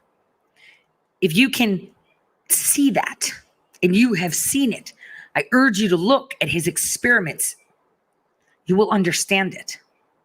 Everything is about frequency and communication. Miscommunication leads to fights, right? How many of you have miscommunicated and leads to fights? And it's not because the communication wasn't correct. It could have been bona fide and honest from both sides, but the receptors on the other side were such for something else. For example, someone sees deceit in everyone, trusts no one, hates everyone, always looks to see what they can get out of someone to move up. Well, when they have someone across from them speaking to them with love and devotion and factual information with kindness, they don't have the receptors to understand that. They vibrate differently because of intention. Intention is exactly where these vibration comes from. Vibrations are found in your microtubules within your brain's neurons. They vibrate, they walk. Remember, they literally walk along scaffolding. So it's very important to see how what you hear, they say that couples in a car fight often because did you know that when you drive, your right ear, I think I've said this before, is to the passenger side. So if you're irritated in any way, that ear will only receive it as nagging when sound comes in from your right ear. Why? Because usually your right ear is the one that goes to the processing center where you have the biggest advocate. Reasoning shit out is the biggest advocate for you to not trust your gut. So vibrations are found in microtubules within your brain. Therefore, you find that if you put harmonious thoughts into your brain and you think about nice things, you can turn your perception of your thoughts from chaos into magnificent, harmonized information. Now, to end this, I'm going to, I need to find it. Shoot. Darn it. I can't believe I closed that window.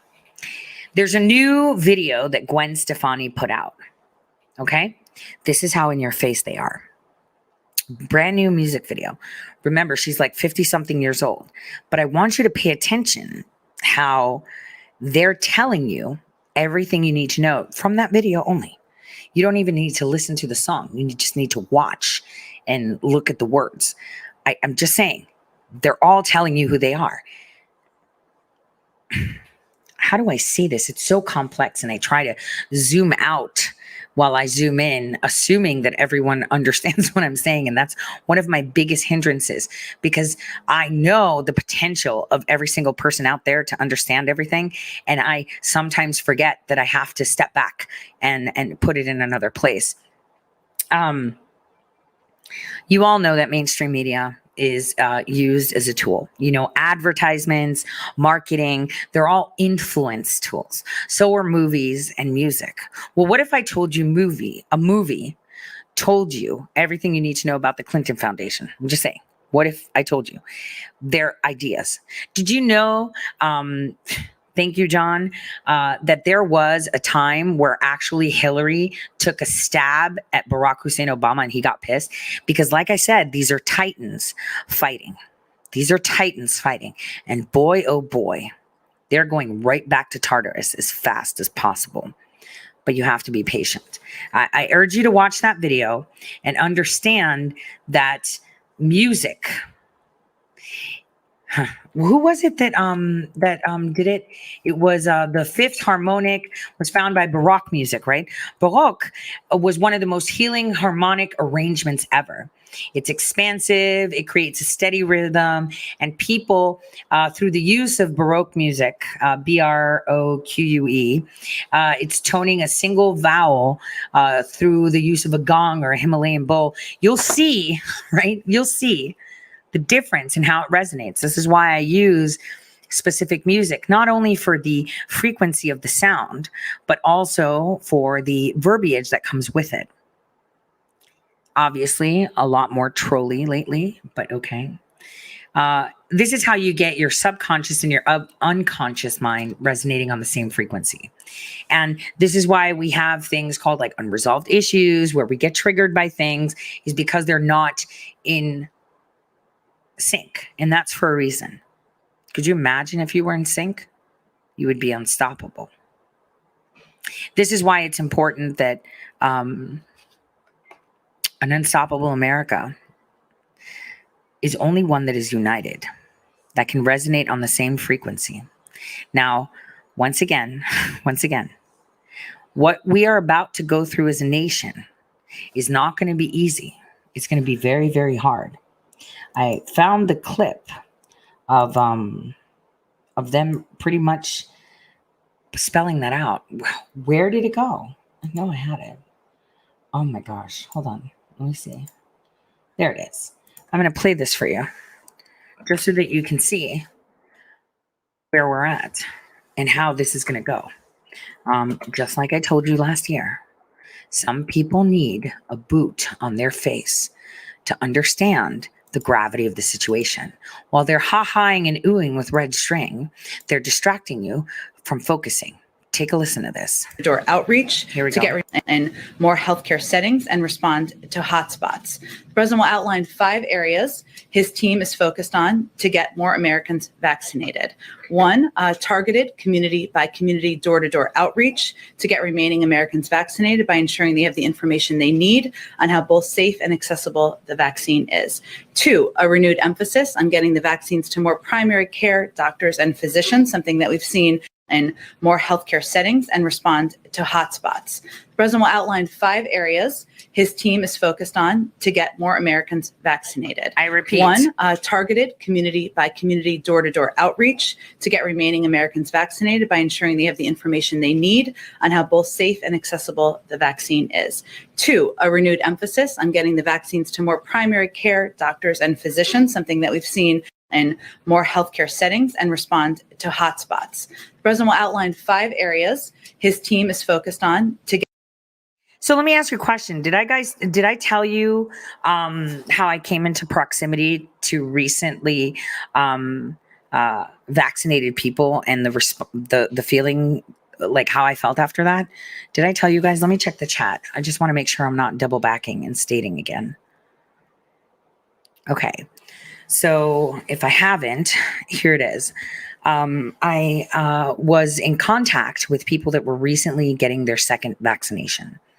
A contact meeting. I hug them, and that, that's about it. I was wearing a long sleeve shirt. I always do though. I was wearing a long sleeve shirt and I hugged them a couple times and sat in a closed space with them and everything. I'm going to tell you from the first hug, and I'm not overstating this, and anybody can say whatever, this is what I experienced. I immediately felt a sharp migraine. Now, I sometimes suffer from migraines when I'm thinking too much, and I'll just leave it at that. But I felt migraine immediately. And then I slowly, after about 15 minutes of interacting, when I separated from them, I was in my vehicle and I was driving, and my daughter says, "Hey, can I get a Chick-fil-A?" And I was like, okay. I felt weird. It felt like my shoulders were heavy. My elbows were heavy. My upper body felt really, really heavy. It's kind of like the funny story when I was once at the doctor's office when my liver wasn't being nice to me, and I don't respond well to narcotics at all. And they gave me where they inject like Dilaudid. Everybody loves Dilaudid, right? I don't see why they like it. They only put like a fraction of it. And it was like, I was melting into I felt heavy. I felt like it was a drug. It was a fatigue that I couldn't explain on my upper body. And it reminded me of how I felt heavy when they gave me that narcotic to help me, because they could obviously see why I was in pain. And this is why I don't like narcotics, because they take away the reality of things. But anyway, I was in the vehicle. Thank goodness it was a Tesla. And I was like, okay, it's only a mile away.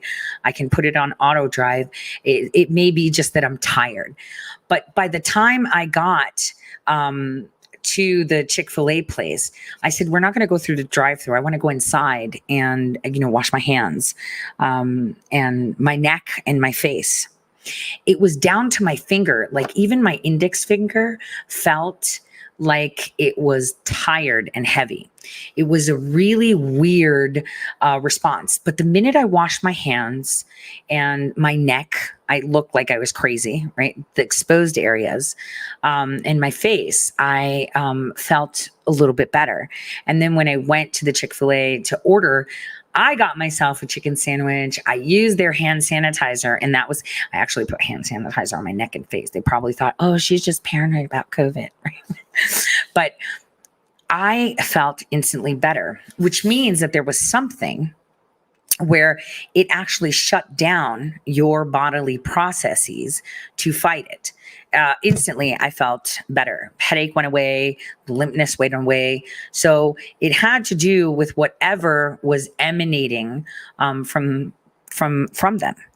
So it was so shocking, because I've heard of the side effects that people claim they have, but it was quite fascinating to actually, it only affected my upper body. And I guess because that's where I had contact, my fingers, my hands, my neck, and my face from actual proximal contact, right? Not breathing contact. It was the proximal contact. So I can also tell you that I felt that when I gave someone a hug, I thought it was because I was hot and bothered. But I felt as if like the hair on the back of my neck per se, and I'm not hairy on the back of my neck, okay, was standing up. It was a really weird, it was like a spidey senses thing, right? But it was fine. I was fine after that, but I can tell you that that is how I felt it. It felt like I was getting electrocuted. I can't explain it otherwise. And that I was burning out. That's how it felt. Like my arms, my elbows locked into my waist while I was driving, and I had my hands on the steering wheel, and I was like, okay, they're there, but they just didn't want to move. It felt like my circuits were burnt out. It was so weird. I don't know if anyone else has felt that. Maybe it's just me, but I was in contact and actually embracing people, and 4 of them, all variety of ages from very young to, over 70. And so I'm telling you, I felt something. I don't know what it is. Remember, when you're putting in programming in different computers, it gives you a different output. So it may have been a conglomerate of different output because you, like every other system of human that exists, is just a chunk of cells that is pertaining to you. This is why you don't mesh with your desk and your chair. You have boundaries. And so that's your programming. So every program turns out different things. So this is probably why they're claiming variance as well. I just wanted to say. So this is something that I wanted to share with you guys just to give you my insight. It may be nothing. It may be something bigger in my imagination. I don't know. But I'm telling you how it is. And to close, I think we should look at this. How there was this bizarre 4th of July video by Zuckerberg. Remember, the person that's pushing the re-education. I want you to pay attention. This is really important. Governor of Washington this week talking about climate change as a permanent emergency. So my question is, how does the news media cover a permanent emergency? Just treat it like your ratings, bozo.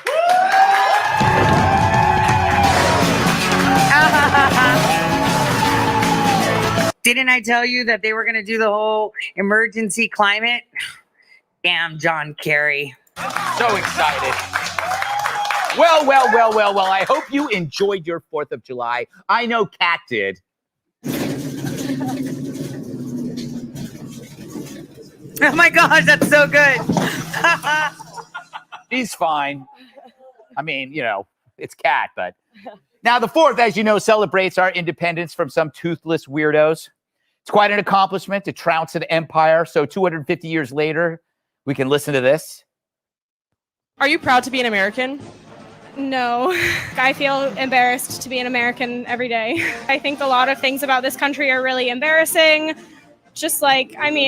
What's embarrassing is that she doesn't have boobs and she's not wearing a bra. How's that? Wanted to be catty. Racist history, colonization, even currently, just what's going on with politics and the cops.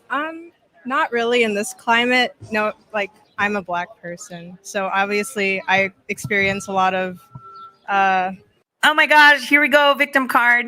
There's oppression that comes with that. Not most of the time. I think sometimes it's just a little embarrassing.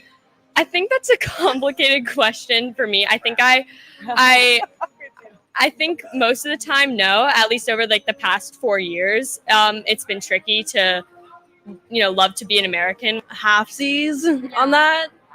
Partly, because I feel like there's certain topics where it's very controversial, but controversial, not soul. I just think that our economy just cares about money and not our they're humans in general. I mean, oh my gee. I mean, she said 433 times. Halvesies. I can't wait till she enters the real world and takes my order at Arby's. All right. So all these lovely people are embarrassed by America. But do they have any alternatives? Can you name a better country than the United States in your opinion? I'm not sure if I can. I don't think I can. I mean, there's probably a really tiny European country that's thriving. Ooh, good question. Europe? Europe's not a country. You get what I'm saying.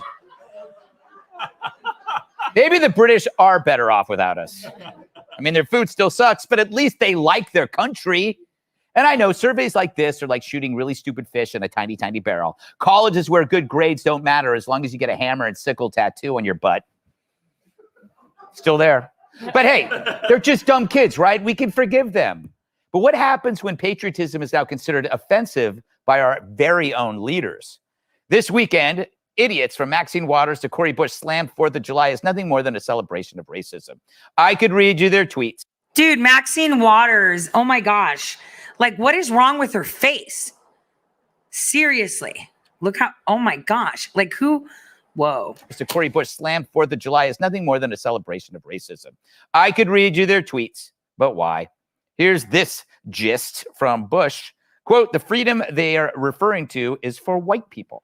Oh my God. Oh my gosh. Which raises a point. Perhaps our politicians do such an awful job because they hate America. Did you ever think about that? And their incompetence is their weapon? Think about how easy it is to subvert a republic, get elected, then rot it from within. And if anyone challenges you, well, that's racist. Meanwhile, National Geographic marked the 4th by tweeting that smoke from fireworks causes disproportionate harm to communities of color. Oh, just like, you know, people that were Black are the ones that are getting more of this COVID-19 infection and dying. But they don't mention that they tested it in Africa before they deployed it here. That shit's already on Hunter Biden's laptop. Yet here they are not telling people why it was custom made. You know, Black Lives Matter everywhere but Africa. So I hope you enjoyed that Roman candle, you racist. But of course, National Geographic's virtue signal comes after decades of exploiting communities of color all over the world. Oh, look at topless women in their natural habitat. Remember that? When I was a young man, I just assumed every naked woman carried a basket of food on their head. And then there's the new Facebook feature that warns users when they've been exposed to extremist content. Facebook asks if you know someone who's becoming an extremist, which is why this morning I ratted out every anchor at CNN. But actually, you know, I did ask myself if I came across anything that seems extreme, and I did. But oddly, it's from Facebook's Mark Zuckerberg himself. What the hell was that? I mean, really, what the hell was that? Have you seen anything as white as that in your life? I mean, if riding a hydrofoil surfboard holding an oversized American flag isn't a mark of extremist privileged behavior, what is? All that's missing is the red hat, a rifle rack, and a plate of racist apple pie. I mean, in this era where patriotism is merely a dog whistle for hate, couldn't one argue that any form of patriotism in an oppressive racist society is celebrating its past and therefore an example of extremism? I believe that's MSNBC's mission statement. I mean, Zuckerberg is certainly not helping his own case here as he encourages citizens to narc on citizens. And it's working. At my 4th of July cookout, I caught my brisket wearing a wire. Huh, and maybe it had graphene. It's the corny joke. But thanks to Facebook, it's no longer media and government policing your beliefs. They're motivating the public to do the dirty work for you. It's the new version of if you see something, say something. The only difference is that something is no longer an unattended suitcase at the airport. It's your buddy getting a "Don't Tread on Me" tattoo. The rise of cancel culture isn't a mistake. It's bad on purpose. The fear over losing one's job over something you said, that's intended. So that fear self-polices your own words. You don't need a government to do it when your fear silences you and debate mysteriously disappears. When the world's largest social media platform asks you to narc on your neighbors, it's not just you they're asking, but your neighbors too. So remember, like I said, this is how they're going to do it, right? Didn't I? I told you that. This is how they're going to do the re-education camps. This is why the Karens were a problem. I did say that. They will come for you. You know who's going to be knocking on your door for the vaccines? Your Karens. That's who is going to be knocking on your door. The Karens. This is where we all put no solicitation stickers on our door under any circumstances. This is the problem that we have. I did say it last year. We laugh at the Karens, but boy, they're going to come for you. And it's going to be your neighbor. You think that deceitful friends and family are the problems? The Karens are. But here's the thing. One thing I have realized, and I've grown to realize, is that when you come across people in your life that are opportunists or seek to advance themselves in whatever they think is the right way to go and do things, like Karens do. They think they're doing the right thing. Did I tell you guys about the limp penile dysfunction conversation on the airplane I had with someone? I'm trying to think if I told you guys that on air. Did I tell you guys that? Okay, he was a Karen with the hot Chinese girlfriend. He was a Karen, but he was quickly put in his place by almost everyone in that cabin right there. Because unbeknownst to many, aside from the media and the social media, because I've got Karens that are my friends, here's what you need to understand. What you sow, you will reap. If you sow a beautiful flower, but you water it with intentions of self-preservation, getting vengeance or whatever, it's going to wilt faster than ever. Actually, believe it or not, gosh darn it, there was a woman that reached out to me. Let me find that quote because it's like everywhere. There was a TED Talk that I went to, famous quotes, and I have to misspell my name because that's the way it is. Famous quotes. Quotes. I'm going to find it. There is a, like, believe it or not, yeah, I'm on a famous quotes thing. Quotes, authors, there we go. And they still have me as Lindemann, whatever. Allow ads, no. Allow, oh, shit, won't. There's a, damn it. No, he who controls the present controls the pen that records the past, and thus is the owner of the brush that paints the future. That's something that I had put. Okay, the cargo's importance is defined by its vessel. That was key for now. The cargo, the importance of the cargo that they put on the graphene oxide is defined by the vessel, the way they're doing it. Gosh darn it, how can I get out of this? Let me see if I can do it this way. I want to find it because it was a specific quote. She actually reached out to me and wanted to, but it was about a flower. I can't. I have ad blockers the way I put it out in order to avoid my show being taken down again. Okay, let's see. Damn it. I can't find it, but I can share the link with my misspelled name, as everyone likes to put it. I don't know who created this, but it's pretty awesome. There's a few, famous quotes by me. But one of them was about how flowers, what you sow, right, you will reap. And what's important is that you find that this is how everything is happening now. You do not request vengeance. You should not. You will let them conduct what they want. It's kind of like when I'm put in an ambush situation, I'll roll with the punches. I'll just go with it and stick to my truth, stick to God, stick to having faith, even though I'm getting screwed again and again and again. It's like when I went to the first time ever that the Attorney General actually filed something against me was in February of 2018. And I went there with nothing. I didn't need a lawyer. The guy just totally violated my rights. It's totally a thing. He couldn't even show that he had a complaint or anything of any sort. And I was like, this is America. I have a Fourth, Amendment right, and he can't do this. And he's like, this isn't your show. And I was like, oh shit, I guess because you got a loan for your lake house from his bank, you got to say that, you prick. And you shouldn't be on a bench. But I didn't. I sat there and said, And that was the judge that they found the open door to ask, don't let her use the internet. Don't let her do this. I don't need a computer to access to the internet. It's 2021, I guess. So again, any people in your life that you come across that cause harm to you, any people in your life that you come across that have wronged you, that be a politician, your family, your friends, your government, a police officer, a soldier. Vengeance is not yours to take. You stick to truth, honesty, in your gut, and you'll be just fine.